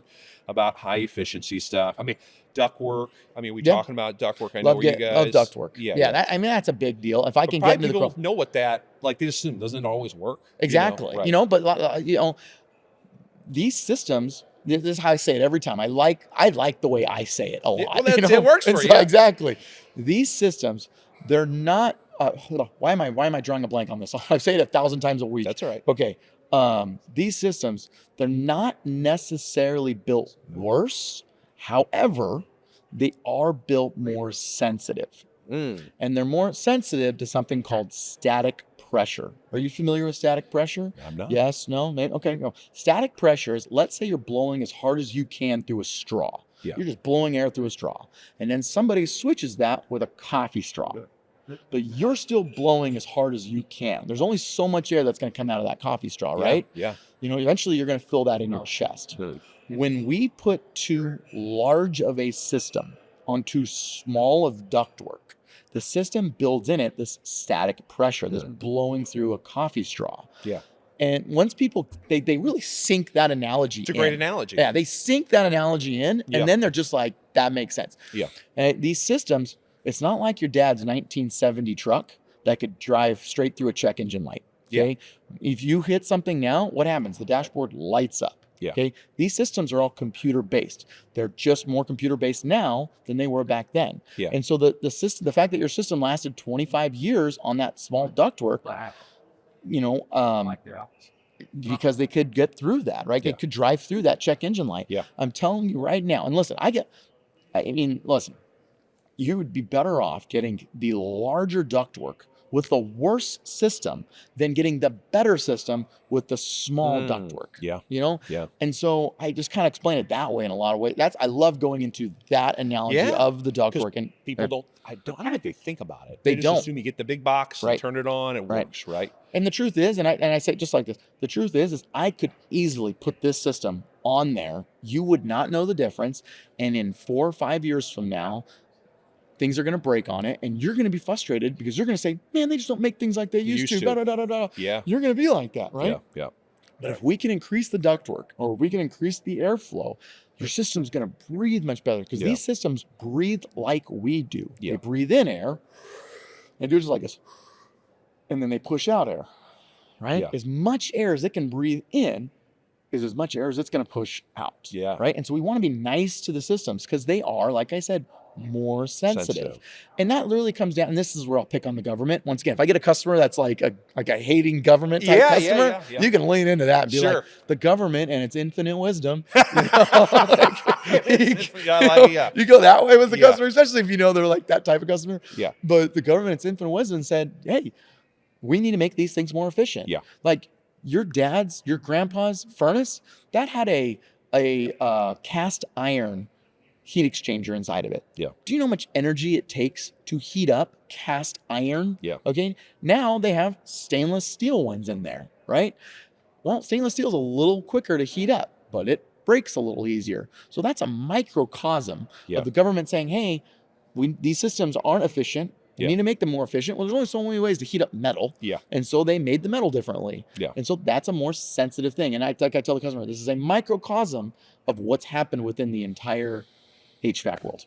Now, I guess at this point, if they mentioned comfort was a concern, or that room's hot, that's also a way to tie it to the ductwork. Yeah, 100%. Yeah, 100%. Especially if so in Idaho, once again, kind of a unique market in a lot of different ways. I'm finding as I talk to other sales reps here, but our furnaces are in our garages. Yes, right? I was going to say, and we're a downflow market. Yeah. We're primarily downflow. I mean, like 90 to 95% downflow. Mm-hmm. And so how the furnace is designed is it's in the garage and it's blowing down, and then it's got to go through the crawl space, and then it's got to go 2 stories up. Yeah. Well, that room that's at the top, I promise, and generally the system's a teeny bit undersized. Yep. You'll see the 2.5 ton in the 1,800 square foot house. Yeah. That room's hot. Yeah. And they know it, you know it, but you still ask the question because you know what they're going to say. You got to remind them too. Exactly. Yeah. And so a large part of where I really think I make my money in HVAC is figuring out that upstairs and making it cool. What I got to do is people will pay more for that. The comfort side. They're not paying for the utility savings. We covered that. They're paying for the comfort. How do you explain to them? Yeah. So how do you explain to them how we're going to fix that problem? Yeah. So sometimes it depends, right? So you go to a house, and sometimes that crawl space, man, some of this houses just like pay the extra whatever to make the crawl space 3 feet deep instead of 2 feet deep. Crying out loud. But man, especially the homes built in like 2006. Yeah. Like, gosh, they help me out. Oh man, they're the worst. Like I get in crawl spaces. I'm not like a small guy. I'm not a big guy either. But like, I mean, we're talking like this. Yes. I mean, and then they have a 16-inch or maybe a 14-inch line coming off, and everything's basically going off of that, right? Yeah. And so that type of house does make it a little more difficult to cool that upstairs if I'm going to do this. And so there are different ways that you can go about it, right? And it's and this is kind of where my options will be presented to the customer, right? You know, and then it goes back to, well, how long are you going to be in the home? How important it is to you? You start gauging those questions. Is it really important for you to get that room upstairs? Yeah, that is the number one thing. 100%. I cannot sleep at night type deal. Yes. Okay, well, that customer's willing to pay, right? Yep. So once again, you asked, how do I do it? There's generally like 3 to 4 ways that you can do this, right? So way number one, kind of like, you leave the system effectively the way it is, but a lot of these systems, my old install manager really like manual dampers. Really simple, really basic. Basically, you just damper the air downstairs and just shove as much as you can upstairs. And then what we'll do is a lot of times they just have a return upstairs in the hallway. And are you explaining this in the garage 100%. at that point? Okay. Well, no, at this point, I'm trying to think, where is this conversation happening? So they'll tell me when I'm sitting down with them, is there 100 cold spots? They'll tell me upstairs. And then, so when I break out, hey, what's going to happen? I'm going to go to the garage, I'm going to go to the air conditioner, and then I'll say, let's walk upstairs. Put my shoe booties on, or my floor savers on, and I'll walk upstairs. I'll be like, you see this return right here? You only have one in the entire house, and it's a little 14-inch one, or maybe 16-inch if we're lucky.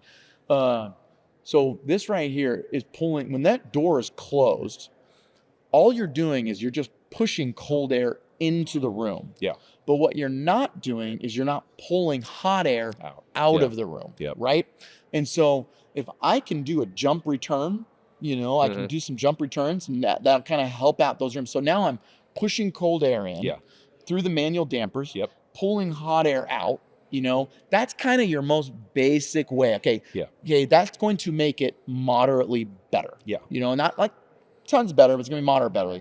Option 2 is probably going to be zoning, right? And that's if I can even zone it. Sometimes I get into that crawl space and they have one main line and everything is coming off of that one line. So some of them are feeding to the downstairs, and off that main line, it's feeding to the upstairs.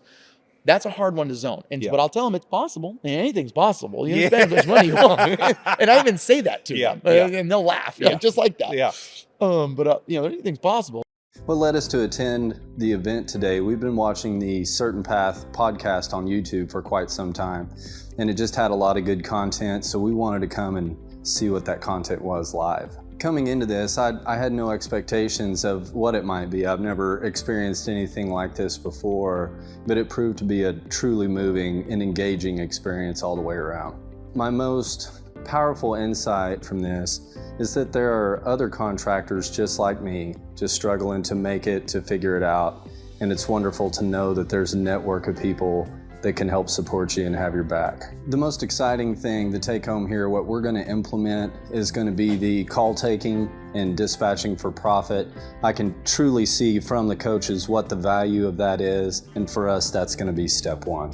I would recommend others come and experience so that they can find out what they don't know, to understand that they don't know what they don't know, and to be able to experience a community that's willing to help answer that question. But you're solving their challenge, right? Exactly. And these are usually your options at this point. So this is option 2. You're talking options before you're talking money. 100%. Like, what do you want? This is where this is the D customer. Yeah. He wants to fix things. And this is where I can get straight to, no nonsense. I'm here to build value. This is how to do it. They love that. And then as I explain these options, and the guy picks up from me, okay, this isn't just some Joe Blow just wanting to sell me something. Yeah. Now I built that value with that customer. Absolutely. But some of this comes down to just experience and just being confident in what you're, and people want all their options, even though people want all their options, even though you don't think they'll do that option.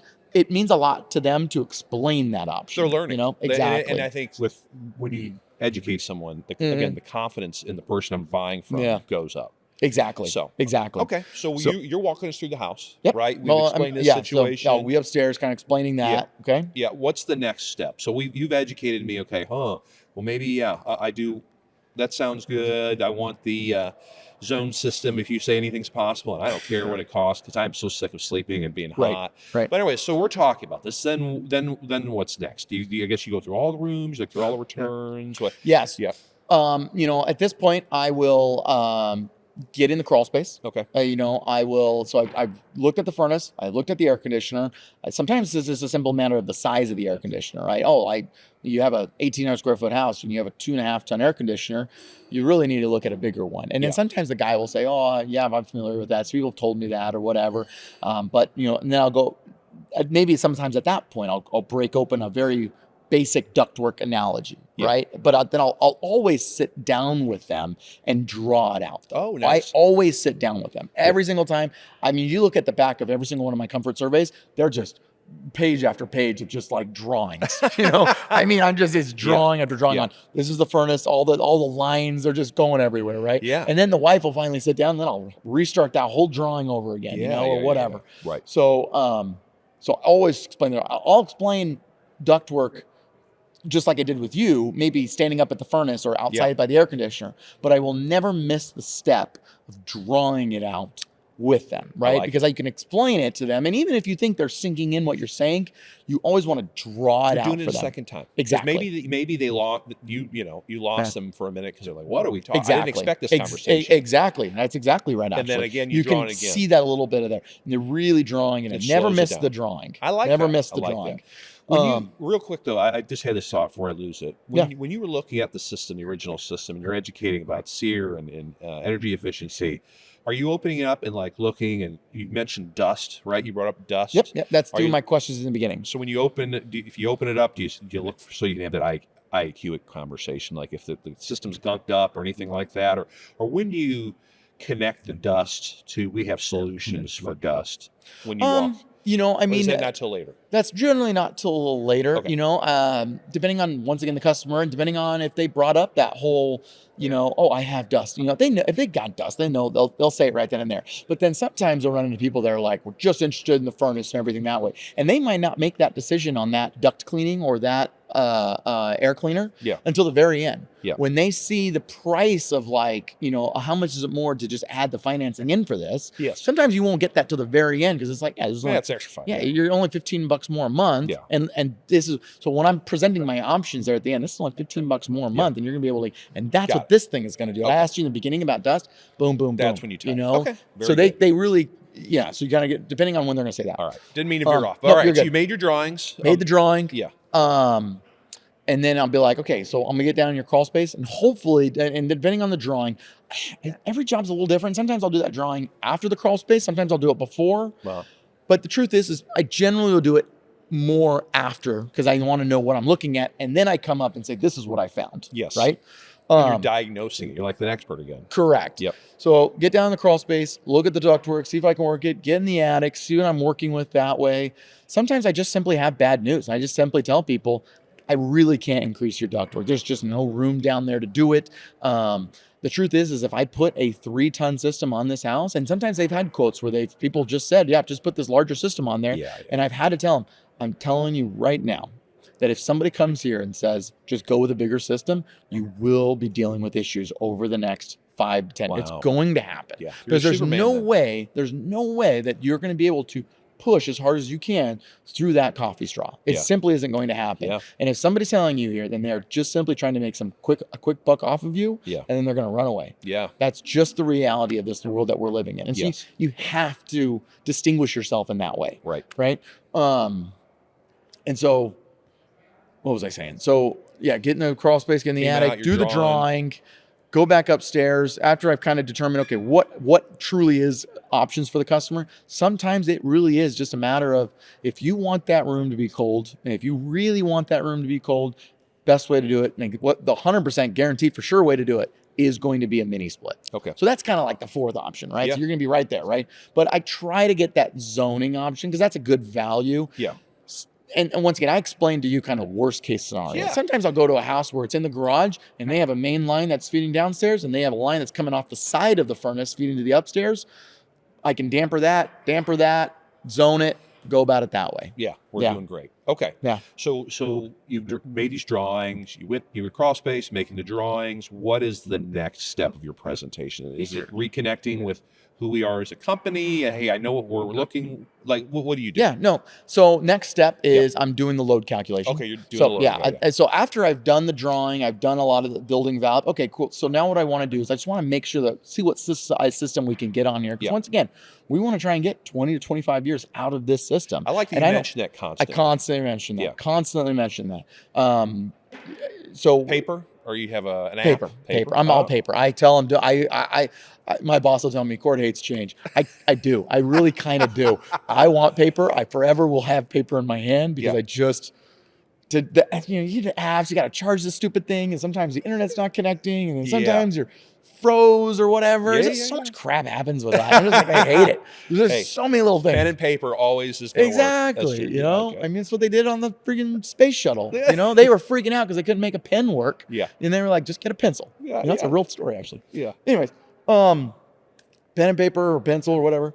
And then I'll do the load calculation, sit down with them. Sometimes one of the things I think I do that I don't know if it hurts me or helps me, but I do go back to the table a lot with them. And I don't have just like a one and done. I don't try to do all the steps and then sit down and whatever. I love keeping them informed. I love it when they're following me and he's really into it. And I love it when I can come back to him and be like, hey, I have some good news for you. Yeah. You know, that's my favorite thing to say. Sure. Actually, if there's one thing I always say to customers, no matter what it is, I always say, well, I got some good news for you. Yeah. Because when I say that, they're tuned in to that next sentence. They are 100% locked in. Yeah. They don't want to hear bad news. No. But I always I can find a way to spin something in a good way. Yes. Right? The good news is that your ductwork is sized correctly. Yeah. You know, always give them Find good something. news. You know, Yeah. the good news is your ductwork sized correctly. Yeah. Good news is I can make zoning work. Yeah. The good news is I have a solution for you. Yeah. The good news is always lean good news. Always lean good news. Don't never say, I got bad news for you. I got this for you. Right. Oh, I got something. You got to take a car to a mechanic. You know, mechanic's like, I got some bad news for you. You know, I spin it. Good news. I got good news for you. Yeah. Oh, you can spin anything into something. good news. Yeah. You can spin anything into good news. You just got to be imaginative about it. Yeah. But say it every time. Right. Find something. Yeah. Anyways, because once again, that's not like a training. That's just something I kind of learned selling over the years. For sure. Anyways, I got some good news for you. Ductwork size correct. Good news for you. I can figure out your zoning system or whatever. So anyways, I'll draw out what I found. Everything's good. Okay, cool. So what I'm going to do is I'm going to go grab a couple things in my car. I'm going to do my load calculation. I'll just need a little workstation here. It's going to, take me about 5 to 10 minutes. Yeah. Go out to my car, grab my iPad, grab a leave behind, grab some material about us. Yeah. Walk back in. Sometimes the customer will sit there and just want to talk. I like that customer. Sometimes the customer is a little more quiet. I'll give them the paper. Yeah. Now I'm building value in Diamond. Yes. Right? I built value. So at this point so far, I built value in me. Cord, yes. I built value in, I know HVAC. I built value. Now I got to build value in wide Diamond. Yeah. And so now I have a little piece of paper. I know I keep doing this because that's what I like do with it. the customer. That's all right. So I have this paper and I just basically go over the value of Diamond. Yeah. We've been around since 1999. We're completely debt free as a company. Same original owners the entire time. You know, we're about a 50, 60 man operation. We are Diamond heating, cooling, plumbing, and electric. Yeah. You guys do plumbing, electric? Oh, yeah. That helps. You know, water heaters, water softeners, attic fans, whole house fans. Heck, we'll even get you ready for the zombies. We got generators. You know? I like that. You can't really laugh again. Exactly. Right. Once again, depending on the customer, but I'll sometimes say that even to the D customer, you know, because that D customer is probably the zombie preparer. Yeah, you know? That's true. He's like, oh yeah, that's right. Exactly. Yeah, actually, you've kind of warmed him up probably a little bit. I have warmed him up because now I built a value in solutions. Yes. He knows what solution. There is no tense moment I feel like I have with the customer truly at this point. Yeah, because he knows. And I tell him, like, honestly, if it was me, I can get that room upstairs if we just end up zoning it. Or I can get that room upstairs if we end up going this way. Or based on what you kind of were aiming for with only being in the home for the next 2 or 3 years, I have a pretty good option of what I'm looking to aim for you here. It's going to take me about 5 to 10 minutes. I got to do this load calculation so I can make sure we get the system to last, for another 20, 25 years and go about that way. Here's the paper. I always ask. Always, every single time. It's another thing that I do. I read this in a book once, and it's just like, do it every single time. Yeah. If somebody ever offers you, this is the part you can clip. Don't pound. Oh, don't pound it. Okay. Yeah, here I am doing it. Just coming right up. Oh, okay. the microphone. No, it's all good. No. Okay. If somebody offers you a drink of water, always take it. Yeah. Every time. Just never deny it, because if you say yes to them, they're more likely to say yes to you. It's just a psychological thing. Yeah. Always off. They give you anything. And I usually, and this is a point where I can kind of you don't want to like lose that unprofessionalism. Sure. But if grandma's offering you cookies, oh, you guys got some cookies? I'll take one of those. Yeah, They like that. You know, Yeah. you guys got some, you want some water? Oh, I love a water. Thank you so much. I don't drink enough of this during the day. Yeah. You know, just be real with them. Yeah, be real with them. And you show your personality. throughout. Exactly. Yeah. I don't drink enough water during the day. You know, I've been racing BMX, and I need to drink more water. Oh, you race BMX? And so you just really kind of Tip open off of who you are, right? Exactly. So I'm selling me the professional. Now this is me the personal, and now I've hit diamond professional, right? And so this is diamond, going through all these things and stuff. This is while I'm doing the load calculation. And while I'm doing that, okay, cool. Hey, I got some good news for you. The system that's coming in, I can definitely make this system size work for you. Or hey, I actually got some good news for you. We can actually go 1/2 size larger on your system. It doesn't seem like a lot, but we can make this system a little bit better, and it's going to cool better for you.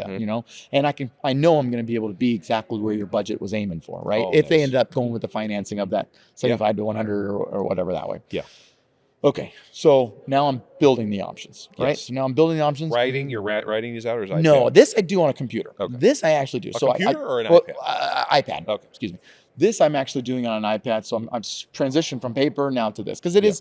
I'm ultimately going to email this. And this, they're always surprised. They're like, "Well, how long is this going to take?" I'm like, "Actually, I'll probably have this done for you in the next 5-10 minutes." Yeah. Stuff like so. They're always surprised how quickly I can do that. Yeah. Right. And sometimes every now and then I'll run into a customer and be like, "Wow, you can do that?" I'm like, "Right here now." I'm like, "Yeah." Wait a second. Have you had people come here and tell you that they can't give you the numbers today? Yeah. Oh yeah. Somebody told me that the other day.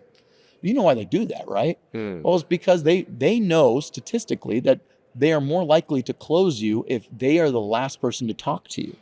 I have ripped them up there. I mean, I'm telling you, your reaction right there. That was good. And nobody wants to be closed. No, nobody wants to be closed. No. But they know, and so even if it's like their favorite company, I've had people be like, you can see it in their body language, just be like, that son of a gun. I thought I liked him. Exactly. They know statistically if they're the last person to talk to you, that they will close you. And so they hold that information. And so that person thinks they're playing a game on the other side. Yeah. And I just blew up his game. You did. And I've done it several times. Yes. I love that. Yeah. All right. I like that a lot too. Very cool. The other thing that I'll do as well, and this is not at any given point in my conversation, but it all kind of like, and once again, this is something else that I do it's definitely not a CertainPath thing, but it's more of a Cord Nichols thing where I'll just be honest about like people talk. I'm trying to think how do I present this. So depending on the type of customer, if it's a check customer and a company has kind of offered them the 18-month 0%, but they have told you, if I could write a check and save some money on it, I'll do that. And so you now have pieces to this puzzle of who this individual is. Yep. They have point blank said that they will save money if they could write a check for the system. Yep. At that point, I sometimes will open up the curtain to them and be like, the thing about financing, here's the dirty little secret. You know those 0% financing fees? The dirty little secret on those is that there are fees built into those loans. Mm-hmm. And so any company that comes here and says they offer you 3-year, 5-year, 18-month 0%, because I offer those same exact things. I can offer anything because people will be like, "Oh, I got a 5-year 0%." Yeah. But then I say, "Okay, well, we offer that." Well, let me ask you this. Is writing a check something? Oh, if I could write a check, I'll just do that, and I can save some money that way. This customer is just wanting to get that best deal, right? So this is a sliver of a customer. So you're talking your 15%. Yeah. But when I can open up the door to that customer and tell them that any company that comes here and offers you any kind of 0%, there are fees built into their quote. Yeah. And if they weren't transparent with them about those fees, and most of the time they're not, I could say, I'm probably 10% fees into that. So I have to take my number, add 10%, and then present it to you and say no interest. Yeah. Right? Yeah. And so if you're looking at saving, I can make my number even better if you end up just writing a check for the system. Wait. Did somebody come here and offer you 0% and didn't tell you about those fees? Yeah. Jeez. Okay. Yeah. Listen, once again, I'm not trying to whatever, but generally speaking, those fees are pretty transparent and they're pretty high. Yeah. I wonder if there's anything else that they didn't tell you. Man, you're just saving yourself all sorts of gross margin dollars. Exactly. Yeah. Right. But it's just not even in that, but you're just like, But no, you're connecting. But I'm just thinking as a business side, that's where my head goes. But yeah, exactly. But you're chewing up that other. You're quote. chewing up the other quotes. This is when you get in those multiple quote situations of like, and your competition's going to be pretty similar to you in price and everything that way. But you're just, that they weren't transparent about that. Right. And so now you are transparent about that, and you're the more transparent one. So as they look at all their quotes, they are for sure going to call up other companies. And I've had customers do this. They've called up other companies, and that company said, and the person said, hey, are there fees built into that financing or whatever? Oh, yes, sir, there are. Well, why didn't you tell me that? Oh, yeah, I've had that plenty of times. And then they call me back, and then I'm sitting down, finishing the job or whatever. Like, as you've gotten your quotes, what ended up making the difference? Actually, I found out that they were lying to me about the fees. 100%. That's happened more times than I can count. That's wild. So, I like that. That's a good nugget. Oh, I love that one. Yeah. So anyways, sitting down at the table, presenting options, going through the 3.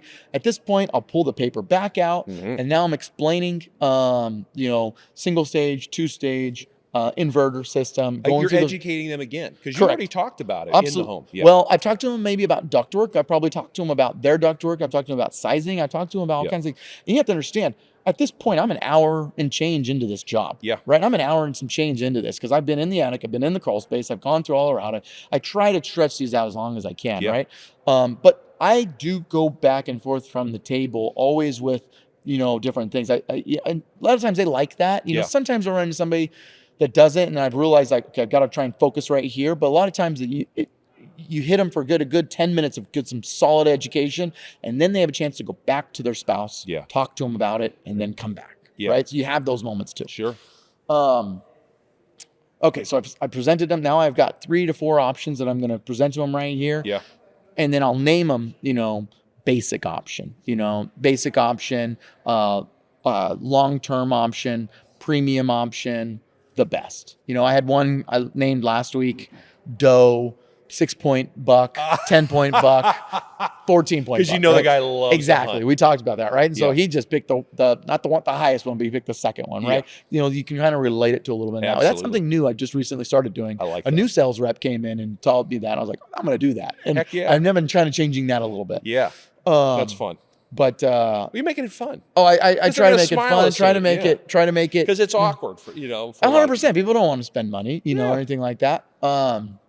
You sit down with them. You're looking at all the options with them. You're in my presents the financing still. Even if they said no to financing, I still put that in there so that way they can see what it's going to be. Because every now and then you're going to run into somebody that's check, and then they're like, okay, well, what if I wrote a check for half of that and then I finance? Oh, that's what a lot of my smart customers do. Because here's the cool part is that if you end up going that route, I can give you the cash discount on that half of the system. Yeah. And then I'm just looking at financing this other part, right? Yeah. And then you can do that for 10 years, 7.99. Most people pay that off within 3 to 4 years. Yeah. Smart customers pay off within 3 to 4 customers. Smart customers, 20, 25 years, you're just planting seeds. Just constantly doing that. Yeah. So when you walk down from the top option to the next, how do you, are you taking things away? Like, hey, with this system, you're not necessarily getting this, you're trying to, you don't want to you don't want to play down which something they could pick. Right. But at the same time, you want them to know that top option is really the best option, right? You know what I'm trying to ask?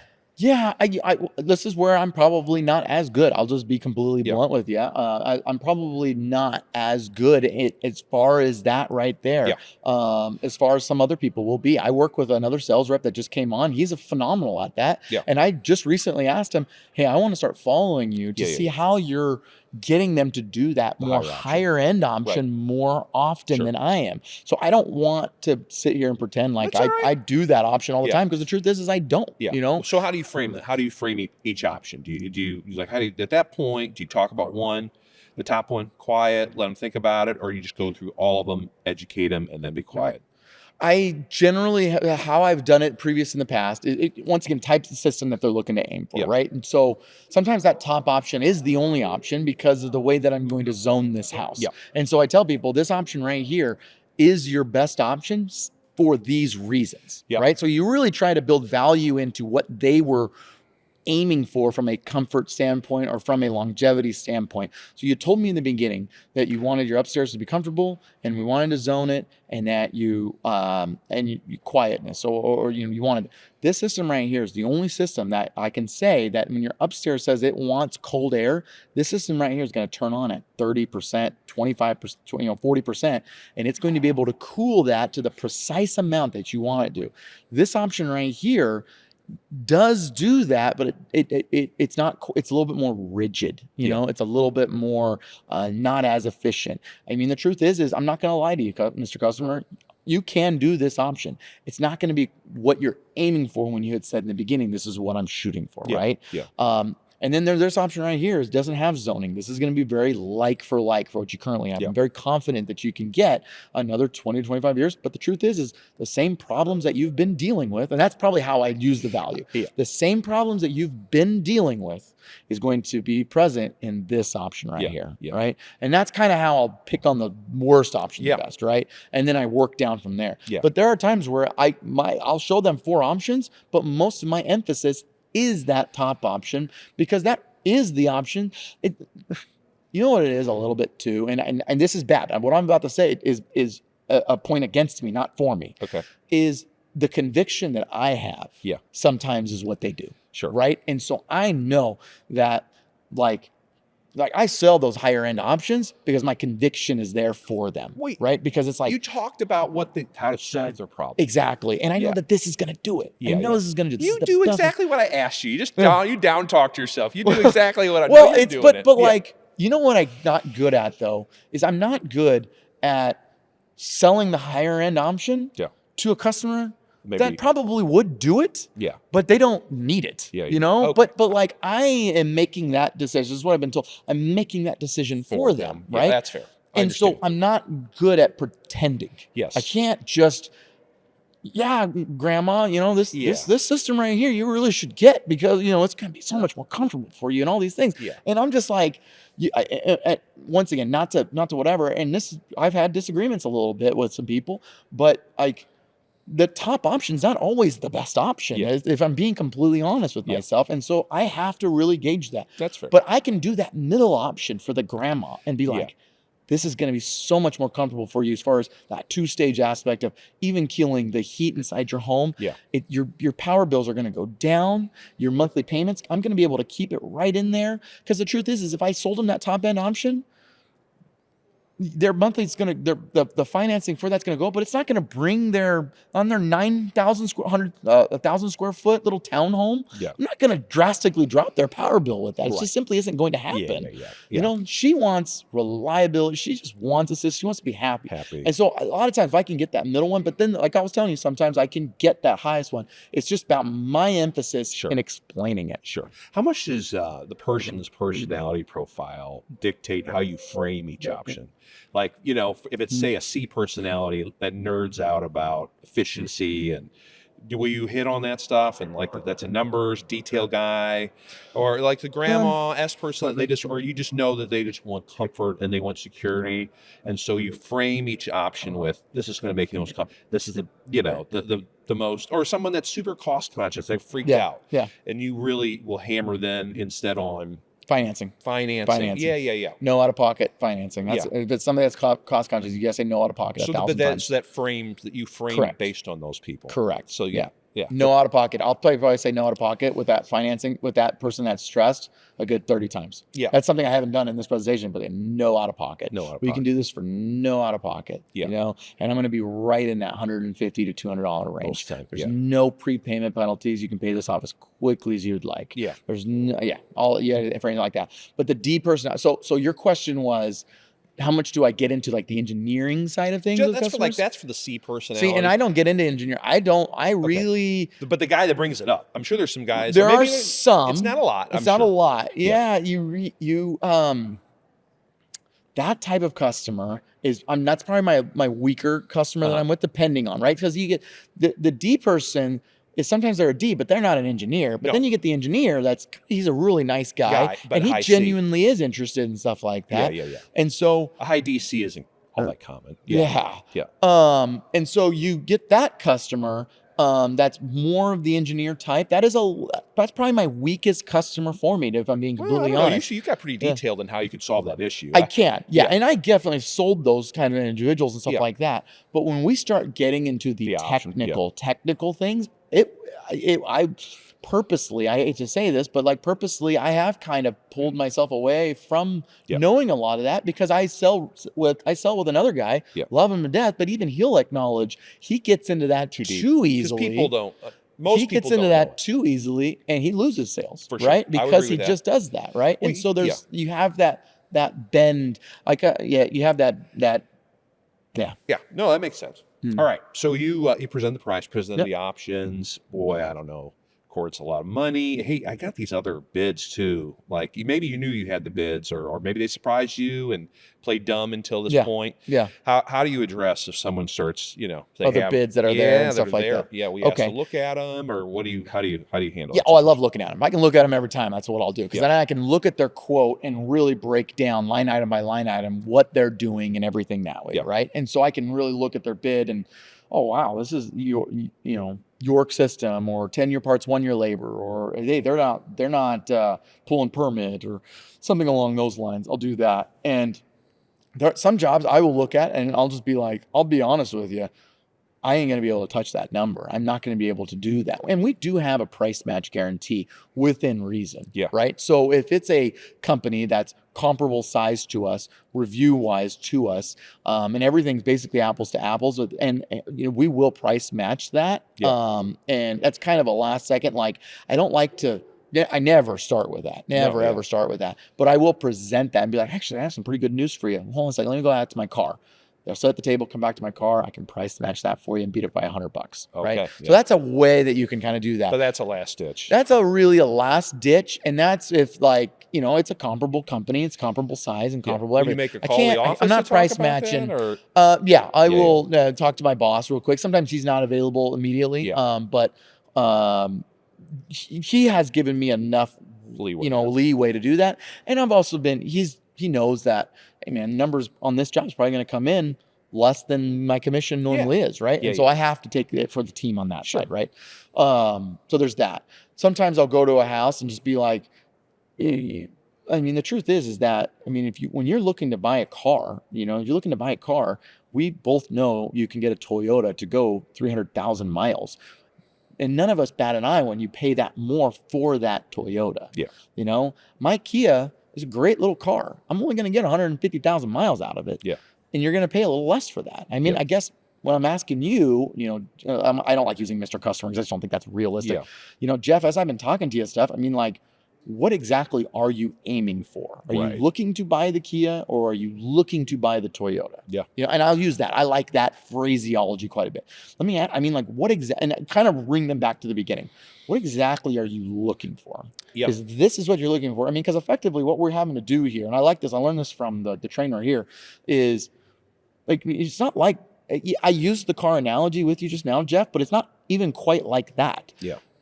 Effectively what you're doing when you're buying a company is you're saying, hey, come to my house with all of the car parts, and then you're hiring somebody to put that car together, right?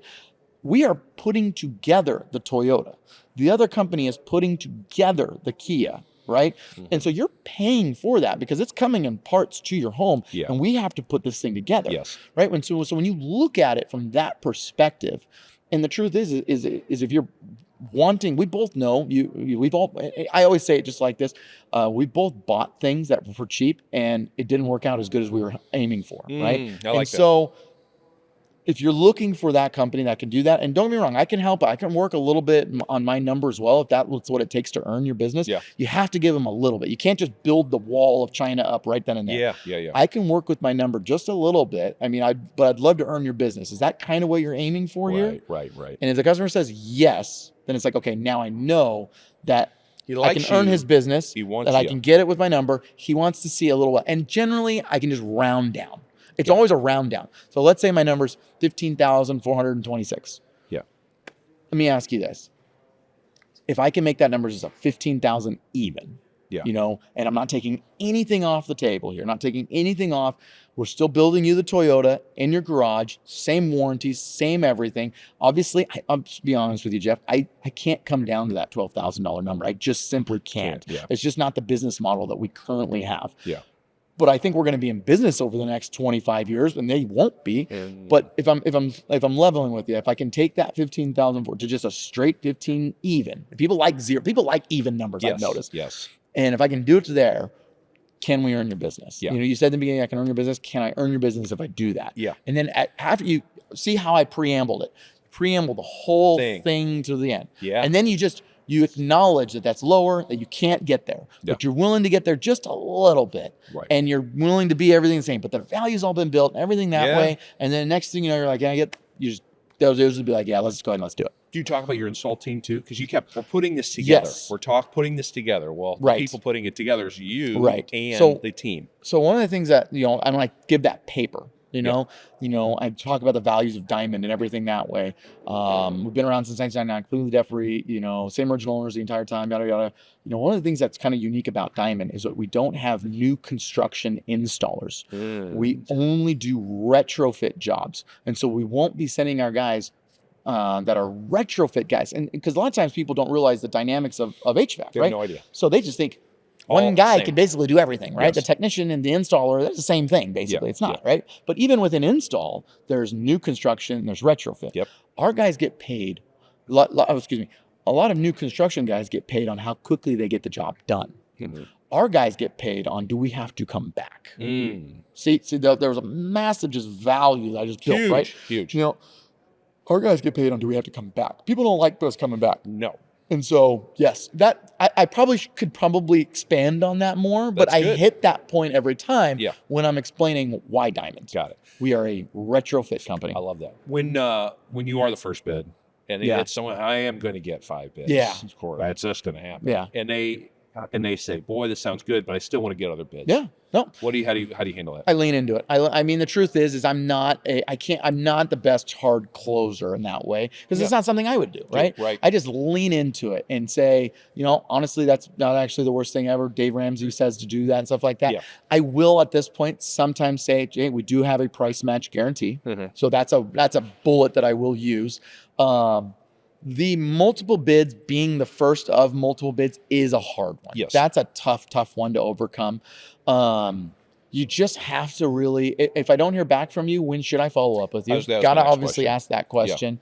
Go with the price match, you know, but it's a asterisk price match. And you just tell them, be like, you don't strike me as somebody that's probably looking to get a company quote from Joe Blow down the street. Looks like you're probably looking at so you kind of form the customer into who they are, right? Yeah. Looks like you're looking at getting quotes from multiple high reputable companies, just making you aware we do have this price match, you know, something like that. So there's that. And then as you get your quotes, you know, don't tell anybody my homework. You know, I'll tell people that. Don't tell anybody my homework. Oh, I won't tell anybody what you said. Yeah. Try not to tell anybody my homework. I want them to see what they say about your ductwork. I've done that where I'll be like, if they come in here and don't look at your ductwork or don't address your ductwork in the way, that means they're just looking to make a quick buck off of you. So there comes a point where I'm just not going to sell it in the house, right? But you are. You are selling it by the Correct. But you're doing it in a passive way. Yes. To be, I'm on your side. We're working together. Exactly. You may not choose me, but I want the best for you. Exactly. And I do tell them that. You know, I tell them that at the end of the day, listen, I want the system to be working for you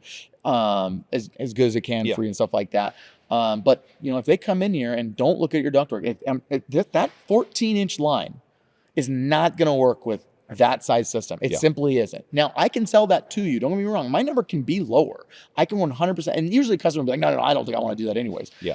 But doing those kind of things and then knowing how many people have moved forward with me on the other side, they have said, I went forward with you because you got in my crawl space or you explained things very well, or you did all these things. And so you got to plant those landmines as good as you can. Yeah. I was just going to say how many times you get the call or you call them and they go, that other company didn't just say they need a bigger system. Yeah. 100%. So I don't do trust that them. quite a bit. Yeah. Okay. And you set the expectation you're going to call or go, okay, can I call you? If I don't hear back from you, when should I follow up with you? Oh, we're going to be getting our last quote probably this upcoming Friday. Okay. So give me a call we'll look at it over the weekend. Give me a call that Monday. Yeah. And then I'll follow up with them at that point.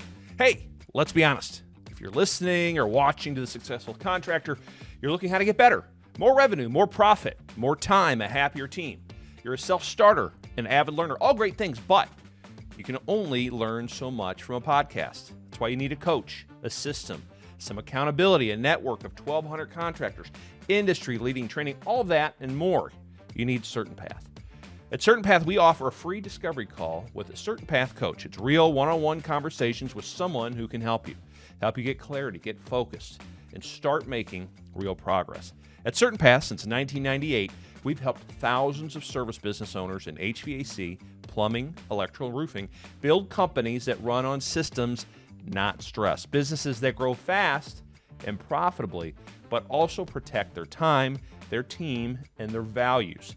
If you're working long hours, carrying all the pressure, or stuck at a ceiling, this call is for you. Our coaches have helped contractors go from $500,000 to $5 million, from $5 million to $20 million, and from $20 million to $100 million plus. Whatever your goal, CertainPath can direct you along a path to achieve it. So if you're ready for a real conversation with CertainPath about your business, your goals, what's actually in your future, go to the episode description and click on that link that says book your free discovery call. You don't have to figure it out all alone. You just need a proven path and someone who's walked it before. That's CertainPath. Book a discovery call now. All right, no more negativity with that. Let's say you close a deal, like you do all the time. Yep. How do you? What's your process then at that point? Sign. How do you make them feel warm and fuzzy, right? Because this is sometimes it's a tough conversation. You're dealing with money, and people are stressful, and you want to make sure they're reminded that they like Cord. They're happy they picked Diamond. They're not. You don't want them canceling because they're like, wait a minute, I don't have that kind of money. So what's your post-close process? A lot of times it really comes down to, I apologize. There's so much here that I've kind of bounced around so much. Oh, it's great. This has been great. But one of the questions in the beginning is, when are you guys even wanting to do something like this? Right. And so that's a question that I can now use at the end. Sometimes the question comes down to, is their current system working? That's obviously a big deal. Is their current system, let's make it a little harder on me, and let's say the current system is working, right? Because if the current system is not working, then that's kind of like their urgency's right there, Absolutely, right? And so if the current system is working, and you're just kind of get this done, like how we have our best install team. I use that a lot, our best, and all of our teams are our best install team, right?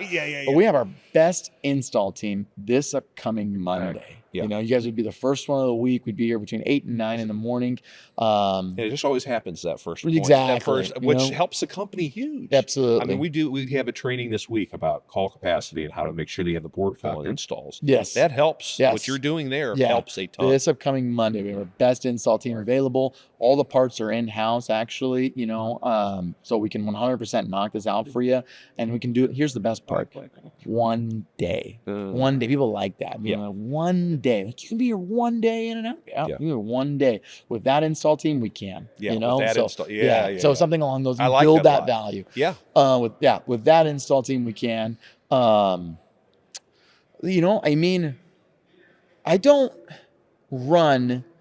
The truth is, like I learned this very early on in my sales approach, and I learned this actually when I was actually in wrestling back when I was in high school. I asked the wrestling coach, hey, I'm in this half Nelson. How do I get out of this half Nelson? And he's like, we're not teaching you to get out of the half Nelson. We're teaching you how to prevent everything to get you out, to get you from getting into that point, right? So he's like, I remember he told that to me. It was such like a massive learning moment for me. And I never forgot that. Because it's like, that's really what sales is. It's like, you really want to knock out everything. Sure. So that way, when you get to the end, it's not this awkward throw a ball and it hits them in the face because they didn't expect to catch it, right? That's almost the analogy to look at it as, right? So when you pass the ball to them on the close, they catch it. And then they pass it back to you. And then you pass the ball back to them. And you're just playing catch with them. So at the very end, they've already said yes. It just kind of rolls into it. But at the very end, if you're getting to this moment of do we have a dealio? Like Uncle Rico, how does the dealio sound? If you're getting to a moment where Uncle Rico is asking you, how does the dealio sound? then you've done something wrong, No, right? sure. Or the customer's made very transparent about it that way, right? Yeah. And so the truth is a lot of times they'll usually make the decision unconsciously, like, yep, that's the one we're going to go with right there. They Let's sign go it. ahead and let's do that. Right. You know, every now and then there'll be a moment of like, you have two spouses that clearly just haven't quite spoken to each other just yet. Yeah. And you just say, you know, here's all the options. I take my iPad, I present it up to them just like that. You know what? I've been here a little bit longer than I anticipated. I'm going to make a phone call to my wife real quick. Yeah. I'm going to take a phone call to my wife, step out. Yeah. You make the phone call to the wife. She knows the wife's coming. My wife knows the phone calls. I do it all the time with her. They're talking to each other. Yeah. And then I come back in. I sit back down. Are you within eye shot so you can see when they finish up? Well, kind of. Sometimes I am. Sometimes I'm not. Okay, not every time, but most of the time. Yeah. And then I every now and then, I don't like doing it this much. Sometimes I'll say, do you guys want me to step out? Oh, no, we don't want you to step out or whatever. Sometimes I don't like that because then they know what you're trying to do. Yeah. But if you just step out organically, it's a little bit better. You're making the phone call, come back in, sit back down. Don't talk about it. Just be like, oh, can I get a little bit more water here? You know, and start talking about things like that, you know, and you start looking at your phone and like, I haven't said anything. I haven't said anything at this point. And be like, yeah, the truth is I really can get it for you this upcoming Monday, and I have that best available team available. Yeah. And then you're just you see the hesitancy a teeny bit, and then ultimately the husband's like, yeah, let's just go ahead and let's do that one, right? Yeah, nice. I'm not gonna lie and say there are still times where they'll just be like, you know what? Can you just email that to you or whatever? At that point, you start having to like try and like, okay, yeah, 100%. I can do that for you. Do you guys have any questions for me? Is there anything that I didn't explain very well? Is there anything that I can go over with you very quickly? Yeah. I mean, is it just a matter of like the date? Is that a little too soon for you? Yeah. I mean, if you'd like, I can look at it. You just kind of almost play dumb. Sure. Like if you like, I can actually have availability like next Friday as well if that works for you. Because maybe it is. Maybe they got their busy Right. on Monday. Sometimes it's a little bit of like that, and then sometimes they'll even tell you, "No, we just told ourselves we're not going to make the decision." Yeah. You know, sometimes you run into that type of person, and then you kind of lean into it. Yeah, nope, I do the same thing. You know, stuff like that as well. Sometimes it's just a matter of just like, well, we need to figure out where this money is coming from. You know, that's probably the main one. Sure. We just need to figure out where this money is going to come from if they're going the check route. Well, let me ask you this. I talked to you about the financing fees or anything like that, and I've given you the cash discount. Sometimes I'm going to try and make the sale. And this is me just kind of throwing a little bit of Hail Marys and stuff like that. Let me ask you this. We really want to keep our installs busy. That's important to us to keep our installers busy for this upcoming Monday. Yeah. I had one that I'm going through right now. I'm literally picturing it in my head. This is exactly how it went. We have an install coming this way. I can't do that 3-year 0%. However, I do have an option for a 6-month 0%. That'll give you guys enough time to figure out your financing. Yeah. You know what? 6-month 0%. And I'll tell you what, we'll still present this to you as if it is a cash price. And so I'm kind of worked a little bit, right? I know where my numbers are. Sometimes the job is so smooth that I know the material count. Even though my material number is a locked number, I know that this job, let's say it's a 90 to 90. I know all the PVC is there, right? And so I know that I'm going to save some money that way. And the install itself is going to be quicker, right? Or I know I'm using their existing thermostat because they like their thermostat. So now I've saved $250 there, right? So there's a couple of things that I've known that I can work with as I'm going for this last bit. 6%, 6 months, 0%, 2.5%, right? So it's not like a massive thing, right? Yeah. And so you guys said you trying to figure out the financing, stuff like that. Let me ask you this. I'd love to try and keep our guys busy for this upcoming Monday. It means a lot for us, so that way we can kind of start it off. We normally don't have that available. I will keep that price. I'll keep that price match I'll keep that price the exact same. But like I said, you'd be doing us a favor if we can do that 6-month 0%. Awesome. Yeah, we'll do that 6-month 0%. Boom, got it right there, right? That's there. literally how one I got 2-3 weeks ago. That's 3 weeks ago. That's great. You know, just like that. And so, yeah. All right, that's awesome. So you close the deal. So what do you do then on your way out of the house, though, to kind of make them feel man, I love that we did business with Cord. I know we didn't expect to do business today, but So at this point, I'm generally going to go through the system, remind them, hey, the system, guys are going to be here. They're going to put drop cloths, walk in. This is where they're going to be. 90% is going to be in the garage. You have the thermostat. Lately, I actually have been good about, this is something I learned from Roland, my boss, is I will go out to the garage. I'll give them my phone and have them record me. And then I'm sitting there explaining to the installers what we're going to do. That's good. We're going to run a new flue. We're going to pull this out. This is this wide. We're going to run a new drain. We're going to go to this. Here's the air conditioner. We're going to put wrapping over this. Watch the line set. But you're new involved in pad them. right here. So the customer is seeing everything that I'm saying, right? Yeah. And I'm not going to lie and say I've been doing that for 10 years. No, I've been doing that that's- for the last 6 to 8 months. Well, it's hey, even a guy like you who's been successful, you can always be open Yeah. to learning and doing different things, better things. I love that. That's No, great. I've that- not heard that. So yeah, I have them I've record me. I've heard people record themselves. Sales guys record it themselves, but Yep. not the involve customer, the customer. To do it. customer to record me. That's great. Right. So done that. But yeah, I'll explain to them permit, how inspection, how that's going to work. We're going to package everything up, mail it to them with a little packet with all the systems been registered, warranted, everything for you that way. Yeah. I say you're going to hear from me. I always do a follow-up call with the customer about a month after the system's been put in, Okay. 2 weeks to a month, depending. But here's my number. I tell people, here's my card. I just want you to know, do not call the company if you have any questions. You contact me. Yeah. I am your one throat to choke. Okay.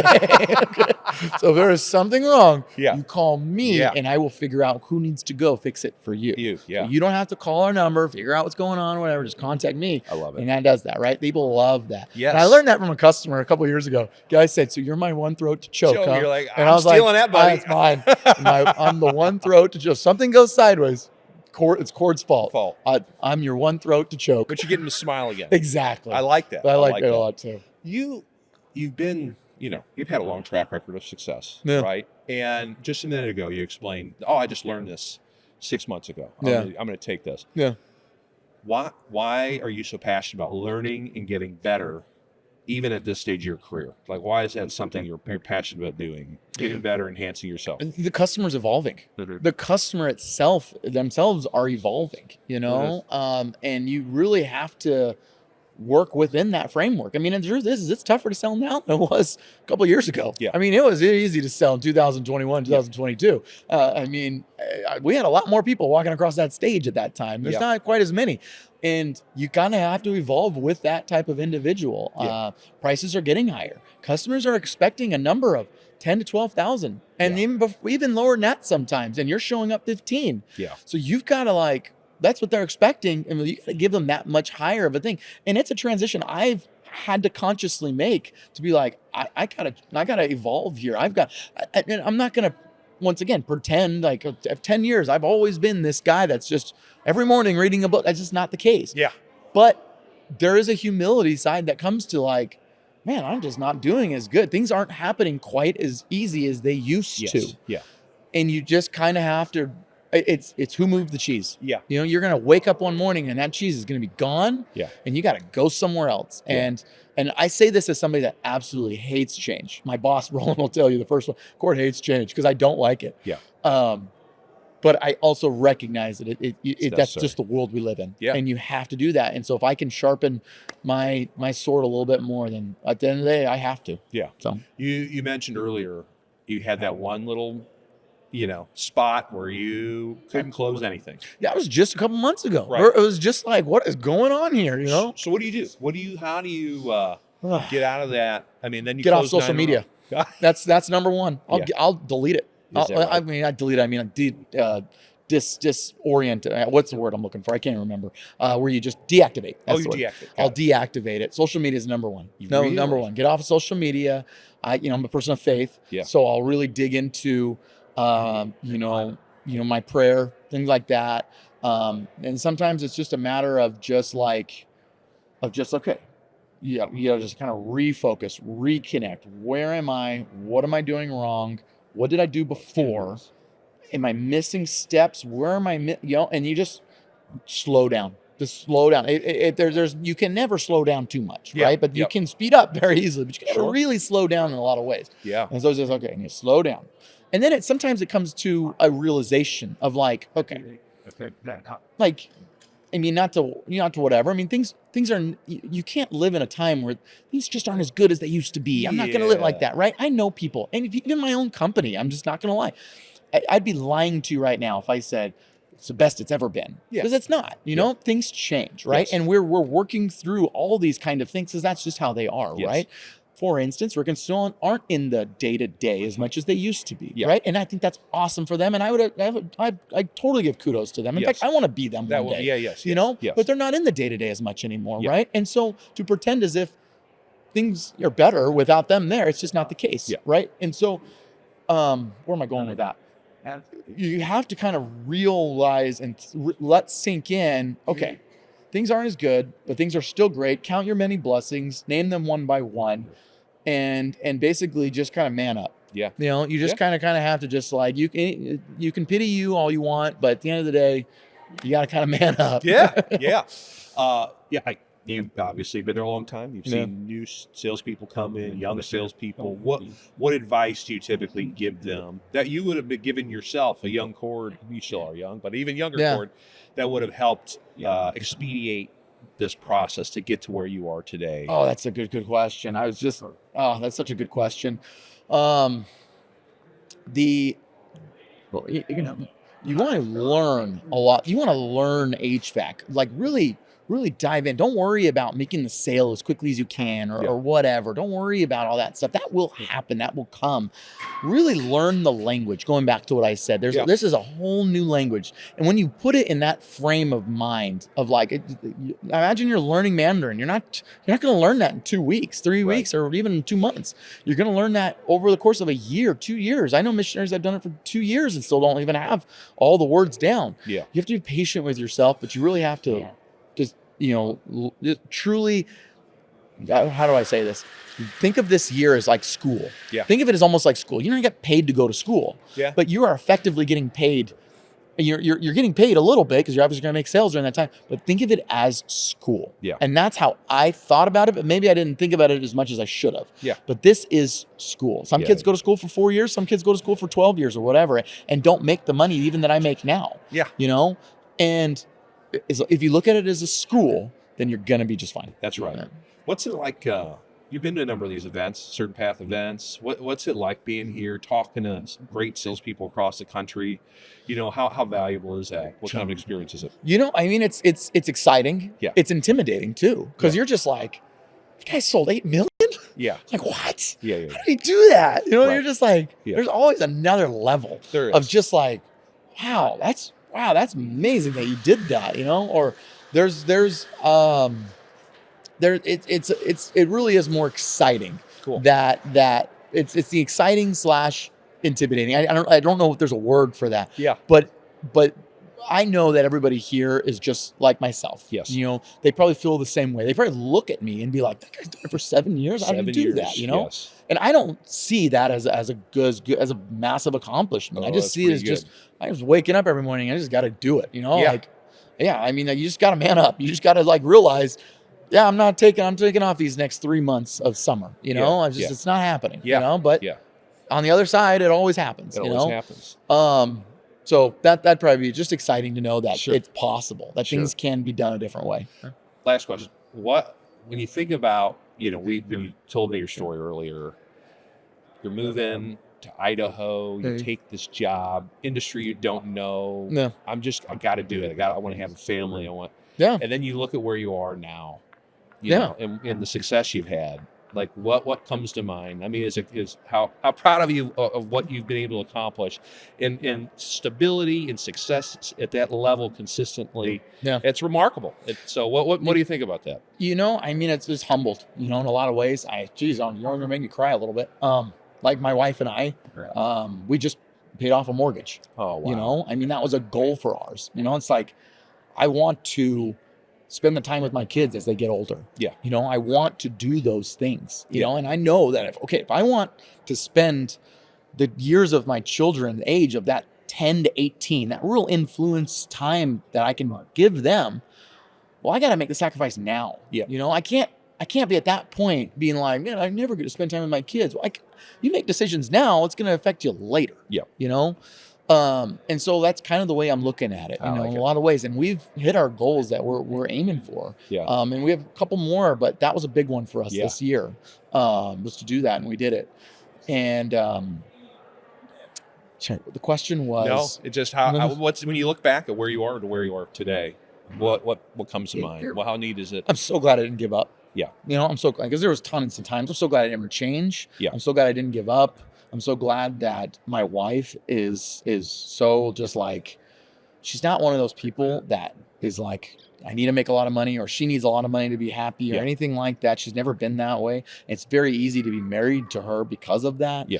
I'm so happy that I just basically learned the lessons that I did when I was younger. Yeah. And I applied those lessons. And I'm so glad that I worked for a company and I picked this company. I'm so glad that I just basically swallowed my pride. Because there was a lot of times where I'm just like, I just got to swallow my pride in this moment. Yeah. And for whatever the thing is and do with it, you know, and just deal with the situation at hand. And I'm so glad I did that. Yeah. Right. Because it's so easy to quit. It's so easy to get offended in today's society. Sure. It's so easy to just walk out the door. That's the easy decision because that weight is lifted off of you for that minute. Yeah, just that minute. But then there's a whole nother weight on the other side. Yep. Right? And it's just like, I can manage this weight and I can deal with this and I can go with it, then I'm just going to keep going. I love it. Yeah. Cord, this has been a lot of fun. Thank you Yeah, a for lot of all fun. your openness, your insight. I think it's going to benefit a lot of people. Really Nice. appreciate your time. Yeah. The Successful Contractor Podcast is part of the CertainPath family. CertainPath builds successful home service businesses and has for 25 years. We do it by providing contractors with a proven path to success, professional coaching, software solutions, and a member community of 1,000 plus strong. Doubling your sales with a 20% net profit and an inspiring company culture is all possible. Let us show you the way. With CertainPath, success is made certain. Visit www.mycertainpath.com for more information.